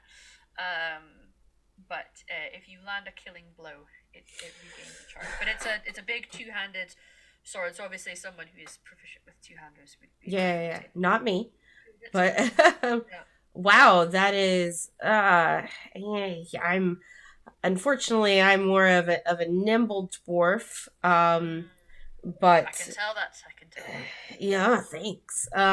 So um should see what I can do with my hands. But I got a friend, an Avatar friend actually that I travel with that Oh, could probably use this. Yeah, yeah. I mean that being said, if he doesn't want it, how much does something like this fetch? oh gosh. Uh, hmm. I'm not entirely sure. I mean, it depends. A lot of the times these come as heirloom weapons, so naturally, they tend to come with a somewhat pricelessness to them. Mm, Um, which means I could name a price. Uh, yeah, it's if you were to sell it to, now obviously you and I are having this discussion, it would not be wise to try and pull that with me. But there is Absolutely not. an honor among us merchants, as Absolutely. always. Mm-hmm. But there's a hefty price tag. If you were able to find out exactly whose heirloom this is, that would certainly Oh yeah. add to it cost wise. Yeah. Yeah. So yes, it's a fine weapon. Well, thanks, Frederick. That is super useful. I'm gonna tip him a whole gold. Oh, thank you. Very generous. Yeah, yeah, absolutely. I mean, you have been incredibly useful. So I have a do my gold. best. Um, Uh-huh. but go buy something pretty. Um, I'm not actually carrying samples with me. I'm not on the job right now, actually. Oh So no. yeah, no, I'm Busy killing dragons, right? killing dragons and going into the Jeep roads. Yeah, actually, we're heading up the mountain in a little Oh. like this. Yeah, gotta go check up on some Avars, making sure my friend's family is okay. Um, speaking of harrowing tales, yeah, Dragon Deep Roads. I just got to hang out with King Alistair. Did you? Yeah, I did. We got to hang out and we had dinner at his place, and he's now like my friend. Mm-hmm. It'd be really hilarious if Very Fiona impressive. was like Good right for behind business. me. Yeah. I know. He does occasionally stop through here. I have met him on a few occasions, but not enough to say that I'm hanging out with him, of course. He let me hug him actually. Yeah. Oh, Yeah, looks yeah, like it he was would cool. give good hugs. Yeah. Oh yeah, he is a great hugger. Um But I didn't just come here to brag. But I did pay a whole gold, so maybe you can listen to me. I'm more than happy to listen. But I don't know. Just it's been. By the way, have you seen the tiny sky holes? Heard of them, not encountered any myself. Thank you. Okay, so if you see one straight up, there's like a proximity to it, like a good I would do it was about like it was 20 feet from the thing, so like a good 50 feet, right? Like a 50-foot circumference, and then demons just pop out. So don't I go by can't it. say I would be compelled to go anywhere. Yeah. Just spread the word. You know, like there's a proximity and demons. We don't want our again, honor among merchants. We got to make a living, but we don't want to do it dangerously. No, a lot of us who tend to obviously post up for a while before traveling, as you know, we've not gone anywhere right now after it happened. It's I think some are hesitant to be back on the road until we know that the routes are in fact safe, and then we're waiting. I think there's 2 or 3 that are waiting until we can all go as a group. Where would y'all head? Are y'all going back home to Osmar? Would y'all be going north? Yeah, some will be heading to Osmar too. I will say I didn't see any. Yeah, I didn't see any green holes inside the deep roads. So I think they're all above ground, but don't quote me. But you know, well, Freddie, it was good to. Can I call you Fred? Yeah. Sure. Yeah, Fred. It was thanks for all the help. I will just take this back. You want a back holster for that? I'm gonna give it to my buddy. Well, I'm gonna let him rent it from me because it's mine, but so he can it'll be on loan, sort of thing. Because gotta hold on to our stuff. Yes. It's true. You never know when we're gonna need it. Maybe if I keep doing this, I'll be strong enough to lift it. Maybe. Thanks. Maybe. It was good to see us. Give your regards to your family. I will. Your sister was very kind to me one time. She was nice, yeah. Sometimes a little too kind. Anyway, it's yeah. But anyway, see you later. And I'm just gonna be like, all right, Finch, can I have a ride? Finch will just sort of put down their arm and lift you up to kind of lift you up onto their shoulder. You guys are able to congregate again. So, out of characterly, Robin is just telling all the dwarves that she knows about her harrowing adventures, because maybe one day she'll become Paragon. She's honestly just the stuff that you're achieving, that's Paragon stuff. Yeah. That's just yeah. I don't know how often they make those who spend a lot of their time in the surface Paragons, but you know what? Hey, you never know. You never know. Just doing some Paragon stuff, just letting people know. There's some stuff about them cadrets. Hustling. All right, cool. I'm gonna I'm on top, so I'm just all right.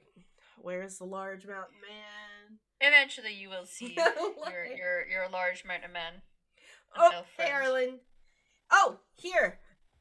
What? I can't use it. You can have it on loan. Nice weight. And I started explaining to him all of the stuff about it, and it could be a heirloom, and it's essentially priceless. And you're giving this to me? You're gonna have it, like I said, you're gonna have it on loan. Because it can also, and I started explaining the physical attributes of what it can do, as an enchanted weapon. So just a reminder to Alex, +2 to attack, +2 to damage, and you can use a charge to ignore half of its AC. So if you've got a creature that's AC is 10, it halves that naturally without needing to get stun points. How many charges? 5. It can have a total of 5. You gain charges by landing killing blows. Oh. It's a big, beautiful. Like I've never heard Alex make that noise before. I know. Someone go back and clip it, please. That's definitely worth a clip. Yeah, what's the timestamp on that? 2 hours and 26 minutes. All right, we got it. Oh. 2 hours 26. You said. Yeah. I'll remind Right. myself. About 2:26. Yeah. Yeah. Okay. Very good. So, the sword mystery has been uncovered. The items have been given to the mages. Spending a little bit of time there, you will eventually see just people within crowds and moving around that you may recognize. The group that you escorted on the boat, like the original group, it seems that a couple of them are definitely here. It was the 3 that were fighting on the road that you eventually escorted down. That you knew towards the end of your stay they were heading out to go and join a group of rebel mages, and Jacob decided to go with them. So you're not sure of their fate, but you see a couple of others. So you see Elsie and Marianne are kind of walking through the village. I'll just show you guys the pictures so you remember them. Elsie. But there's not an awful lot that just are outside milling around. It's not like they're just residents of Redcliffe anymore. And you can tell those who are merchants or locals definitely keep their eyes on them as they're moving around. So the king has allowed them to stay here. So it's not that they're here fully against the people's will, but they're naturally hesitant given how many mages there are in one place when all they've been raised to think is that almost all mages have the potential to turn into abominations. So they're a little afraid, especially after what happened back during the blight. Where the son of their Arl got possessed. Mm-hmm. Is he alive in this world? Yes. Okay. Yeah. So he is in Redcliffe, but had been living in a circle. Mm-hmm. Yep. No, the hero Ferelden herself went in there and sorted it out because she was a mage. Yep. Huh. Yeah. Probably should just spend the night here and then skedaddle. How did your meeting with the enchanter go? Oh, it went fantastically. We've actually found enchanter Caitlin. Oh, the one that was dating the Templar. How'd that go? I forgot about that part. It went all right. We were able to provide her with the supplies. She's going to distribute them amongst the people that need them and that we know are truly in need of those. Yeah, sure. Yeah, that it went pretty good. Sounds like I did scare some baby mages. That was really fun. Oh, Did you know that one of them is able to speak to magpies? Not your cat, but the birds. I caught that. I was there for this. Right. I was there for like a hot second. Like I'd lost y'all, and then I found you, and then y'all were like doing a thing, and I was like, you know what? Y'all are better at this than I am, so I'm gonna do my thing, and I did my thing, and here's your thing. And do we have any other things? Is there more things to do? I think I've accomplished what I wanted to do here in Redcliffe. Mm-hmm. Can at least spend the night. Yeah. And tomorrow, we're going to start bouldering. Yes. That's what we call here climbing the mountains. Bouldering. Bouldering. Yes. Are we going to climb? We're going to climb the mountains? Should we invest in some rope? I have rope. I think I have rope. If I don't have rope, I'm definitely gonna get rope. You don't have to worry. I can get us the best rope if we need some. We should probably leave the cart behind. I have rope. Oh yes, the cart, the horses. This is actually a pretty good place to leave the cart behind. We can sell the cart and the horse here. The horses here, so that way. Or if we want to come back to get the horses on the way back down, we could do that. But like loan the horses? You just board them. Oh. Yeah, it's up to us. You know, we don't know what the state. You know, honestly, we're a little rich. I look around, make sure nobody heard that. Yeah, she's whispering.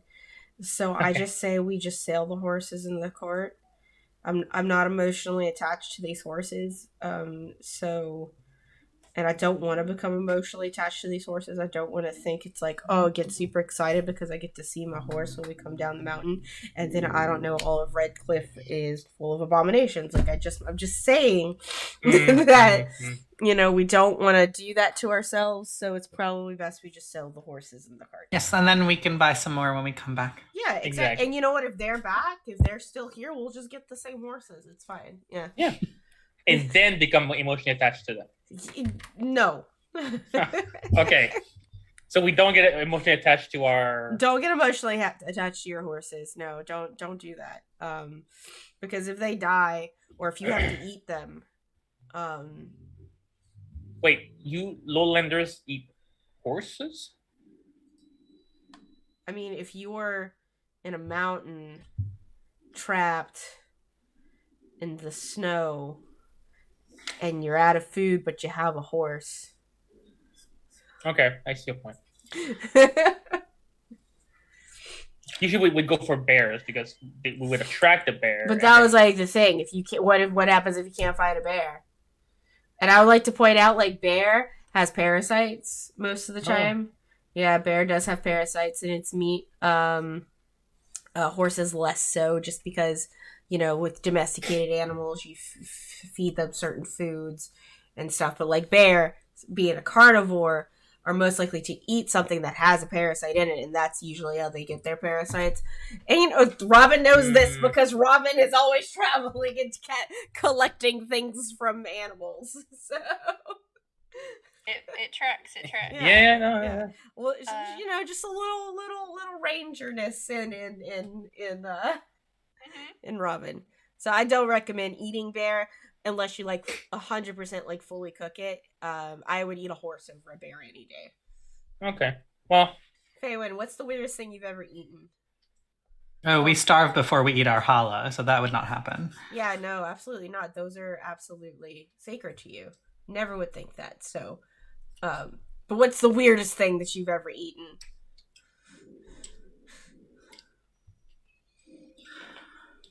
One of the other mages made me eat a frog once. Frogs are delicious. I assume they are when they're cooked. With you all? Oh, okay. Was it raw? Did you eat a raw frog? Well, I couldn't get the whole thing down. I'm gonna shudder and just... Alright, let's go sell the horses and get some real food. Yeah, listen, there's like this little place next time we go to the free marches. I know a place on the water where they actually like deep fry frog legs. I'm listening. And it's delicious. It tastes just like chicken. Okay. No. I'm going to keep that in mind. Mm-hmm. Well, just in case we also find some, like, you know, just give us a little banner. Like, let's. Anyway. I know we're getting distracted. Sell the horses. Yes. Pay for the night. It's trickier to get rooms, given how many people are here on temporary accommodation. but you can get a couple of rooms where everyone can kind of squeeze into it. Okay. Selling the horses is easy enough. We're not going to count pennies with how much gold you guys have. Mhm. And you're able to set off. Now it's going to take the majority of the day to get to the foot of the Frostback Mountains, and then you would need to camp before then heading up further. Arlen, you're very familiar with the road that you will need to take once you get there, and it is possible to go to it. So there's no like proper Road. mountain climbing needed. There are pathways when you know where they are, but it can be arduous and difficult in spots for those who are not acclimatized to it. And during the winter time, obviously, it's trickier still with the snow because sometimes depth can be a little difficult to judge. But you're in a good kind of season for it, where it's not winter. It's still gonna be cold as fuck up there, but Mhm. you don't have to worry about snowdrift. So you're able to get there and camp out at the foot of the mountains. Whilst you were there, you're all very aware of the gaping great hole in the sky. It looks like there's sections of rock, maybe, just floating up there and slowly spinning. Um, and you're really quite close to it. It is unsettling. There's no way anyone could be comfortable with that up in the sky above them. Um, and you don't necessarily encounter any rifts where you are right now, but you could see that there's definitely evidence of it having happened. Mhm. And while you were actually on the road, you will have seen a couple of them. There are times where you see evidence of bodies that have died, and nobody's really bothered to go and move them. There's nowhere necessarily to move them to. So it's difficult. And you're not necessarily going to see the ruins of the temple because it was nestled in the actual mountain range itself. So it's not until you get to the Lakes of Haven where you actually see what would have been the structure itself. But what you do become very aware of is once you actually curve around that part of the river, you are joined by quite a number of people who are traveling the same direction that you are. Not all necessarily walking side by side with you. A lot of them are going to be in carts or horses and what have you. Either solo people, small groups, larger groups. Some are just traveling for. This is a very heavy trade route. This particular road, because obviously it leads from Orlais, makes its way into Ferelden over the north, and then goes past Orzamer, and then a lot of people will head down this road. So it's usually busy anyway, but it just seems like it's more so right now, and a lot of people look like they're carrying all of their worldly belongings with them. It's interesting to say the least. But Arlen, you are able to lead everyone off the main path. There are no people that join you on this particular road. You're definitely coming away from the masses. They're heading further north. You do know that Haven is not terribly far from where you're going. But you're heading home,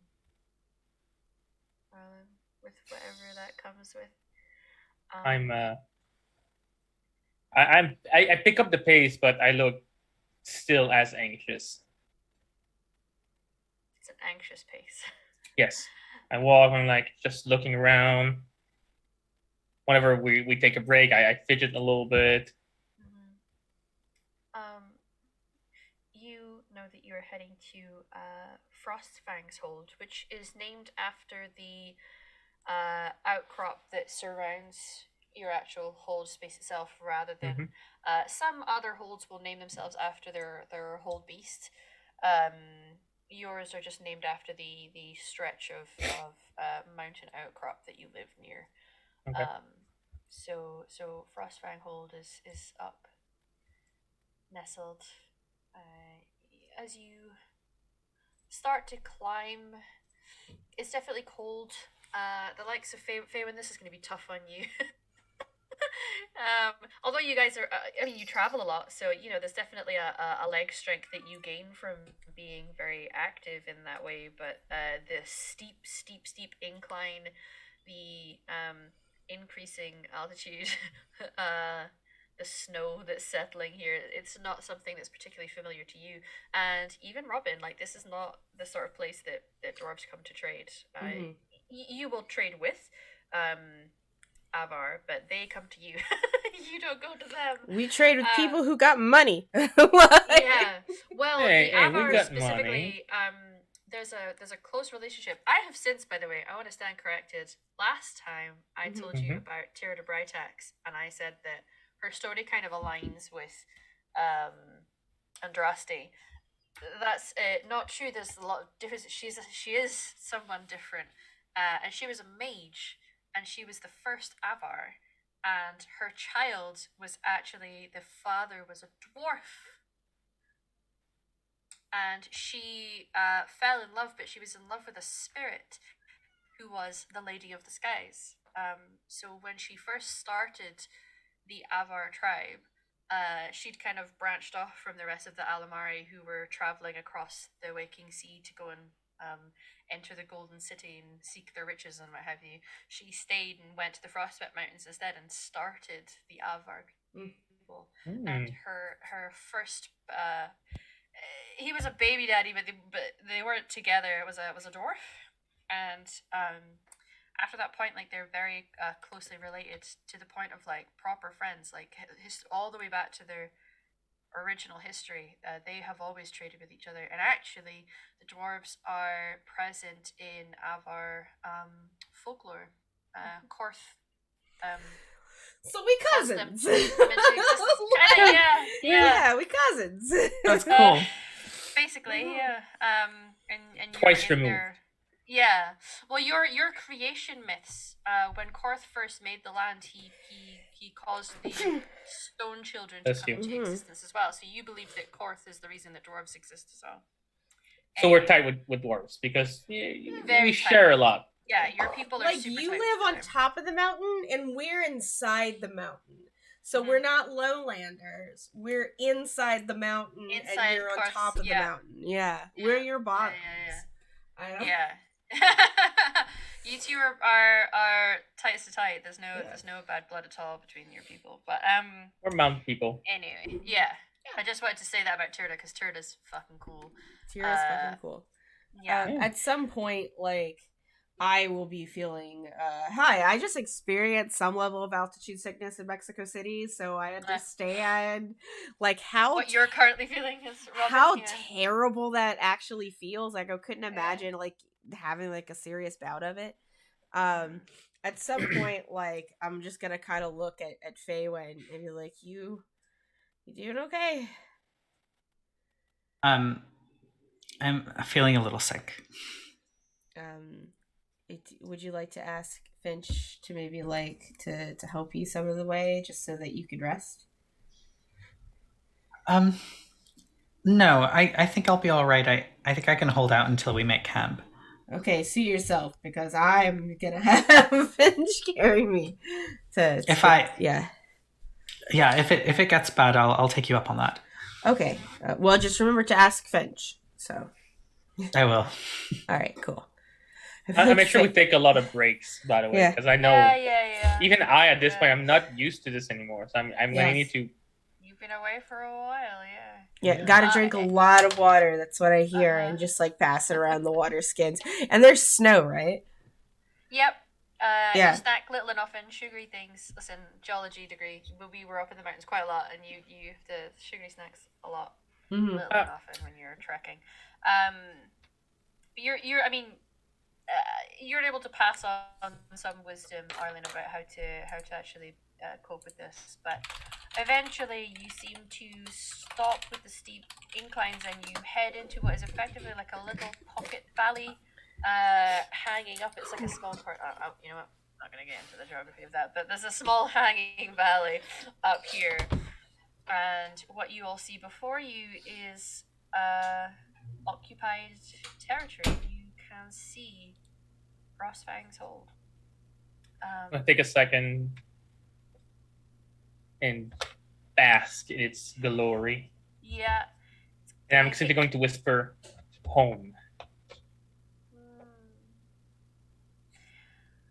There is clearly people around. Okay. It's late afternoon, pre-evening time because you guys would have camped at the foot of the hills. So you set off in the morning, and by the time you're up here, you're into late afternoon. And you can see people milling around. It really hasn't changed much from when you were here. You don't see any damage or rifts here in the hold itself. But you're able to pause at least with enough time that nobody in the hold can necessarily see you guys on the approach. You know it's not going to be very long before the people who guard your hold will eventually be there and see you guys. But you get a chance, if you wish, to speak to your friends before you head in. But that is what you see before you. Right. Is there anything we need to keep in mind as we go through here? I mean, like etiquette or, things we should or shouldn't do. Trying to think. Correct me if I'm wrong, Emma. As far as I know, they don't have any kind of animosity against mages or against elves. Quite the opposite. Yes. Elves, much of it. It's not like they're against them, but they're not like super close buds. Mages, however, they are very positive. Often their spiritual leaders are. In fact, Sherda Brightx herself was a mage. Yes. So mage, yay. Elves, neutral. Dwarves, yay. Dwarves, my buddies. Accurate statement. So the fact that you have they won't have ever seen a stone sentinel before, but knowing how they feel about the stone in the earth and Korth the Mountain Father, like you imagine they're going to be pretty fucking buzzing about seeing this. Finch is gonna be like well loved at this point. Yeah. Yeah. Things you need to know. My father might not be happy to see me back here. But I still need to check up on them to make sure that they're all right. Why would your dad not be happy to see you? I'm gonna sigh pretty long. Are we about to get into Arlen's dark past? Were you banished? Yes and no. You're either pregnant or you're not, Arlen. What's This is a burrito, not a baby. It was more of a self-imposed exile because of something that happened. I did bring shame to my family and to my people. Oh, was it the flannel? Flannel is. Was it the plaid weave? Was it the plaid weave? No, flannel is acceptable. It's not just acceptable, it's welcome with both arms open. Okay. Because you're the only Avar I've ever seen wear buffalo plaid, so I'm just wondering if... It's a fashion statement for when I'm down in the lowland. Gotcha. It works, yeah. But okay, sorry. It's okay. When I was young, a young wee lad about 5 feet tall.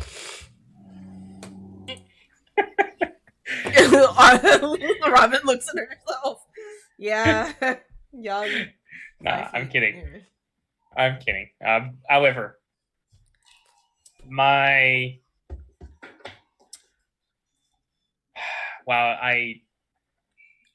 didn't think I'd be talking about this while just being at the foot of the hold. Okay. My mother was murdered, and Oh. by happenstance, I'm the one who opened the door for the murderer to just commit the murdering. And my father always blamed me for it. I also I also blame myself, and I'm pretty sure a lot of people blame me for this too. And I've been searching for answers down in the lowland. Okay. What about the murderer?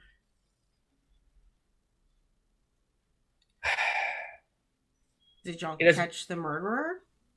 we never did. Okay, so I guess I don't understand. It's not your fault that someone decided to murder your mom. Um, like just like normal people answered doors when did the murderer knock, or did you just open the door and they just happened to be there? No, they not. I And someone like that's a normal response for anyone to have, Arlen. Like so you answering the door when someone knocks, it's not your fault. And if people think that it's your fault, including your dad, well, they are just demonstrably wrong. My father is, yes. The rest of the people, I don't believe all of them blame me for it. Well, that's good. I mean, if they blame you, I'll just be like, you'd answer a door if someone knocked, and I would just like walk away. And I marry a streams. Thank you for the raid, friends. Woo! Nice. Yeah, you would not like everyone. People just like. Did you ask? I'm not gonna get. That's very traumatic. I don't want to necessarily answer intrusive questions. I mean, I've already started. Um, People who are in a great deal of pain will blame whoever they can. that's true. Maybe they've gotten over it. Maybe they've thought about this rationally. And if not, and I just like point up at Finch. It's fine. Alan, I'm so sorry. Yeah. It's I like I said, it was more of a self-imposed exile of sort for me to be able to find out who, why, the how. I'm well aware. I have gotten bits and pieces here and there, but I've never been able to find whomever did this in more than a decade since I've been gone. So I kind of come back with my hands empty a little bit. Most people are not going to Vision blame of me. them. Hold, Yeah, hold out your I- hands. Hold out your hands, Arlen. I remember those. Don't worry. Yeah. Oh, yes. Arlen, I, Arlen, yes. hold out your hands.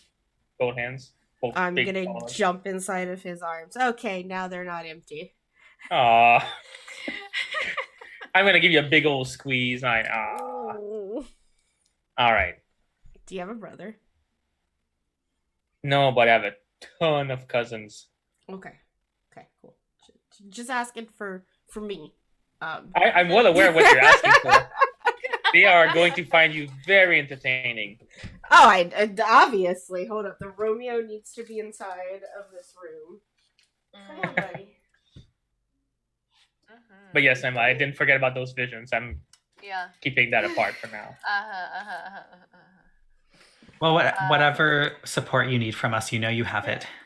Yes. Thank you. Yeah, you got you, bud. Also, don't be afraid of the big goat. They're quite friendly. Goats. Oh no, and not just goat. The big goat. Oh, there's a singular big goat? There's a goat of goats in there. I have to see this goat. A goat of goats. Goat of King of goats. the goats. So with the promise of the goat of goats, Yes.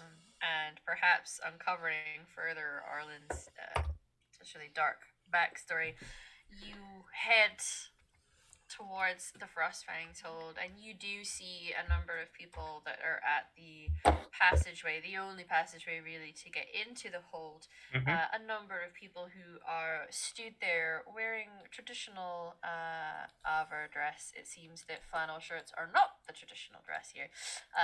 It is in fact leathers and furs and hides. And they sort of hold their weapons up as you approach to stop your group, and then there's enough of a hesitance in them, and the weapons sort of lower ever so slightly at the interesting spread of people and the giant stone person, and perhaps a recognition as they go, Arlen?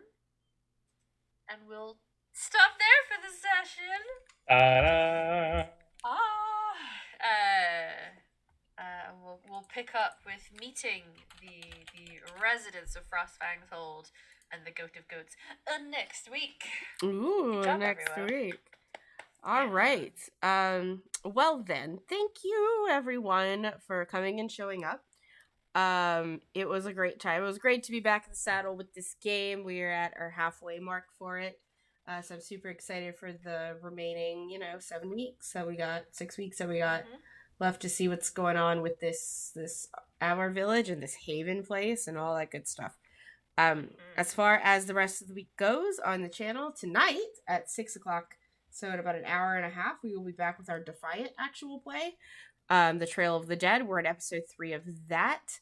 And then we should be returning again on Friday for Heartbeats in Perfect Sync. And then we'll be back here on Saturday. Also, if you were interested, I still have room, I guess, kind of probably the last day if you want to get your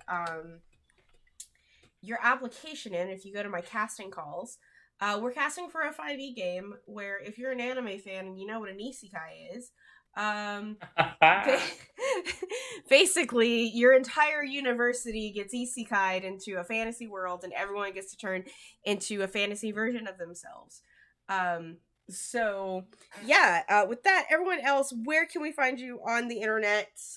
What you doing, all that good stuff. You can find me on Twitter at @the_gambit. And next week I'll be here to see if I can get even more edgy.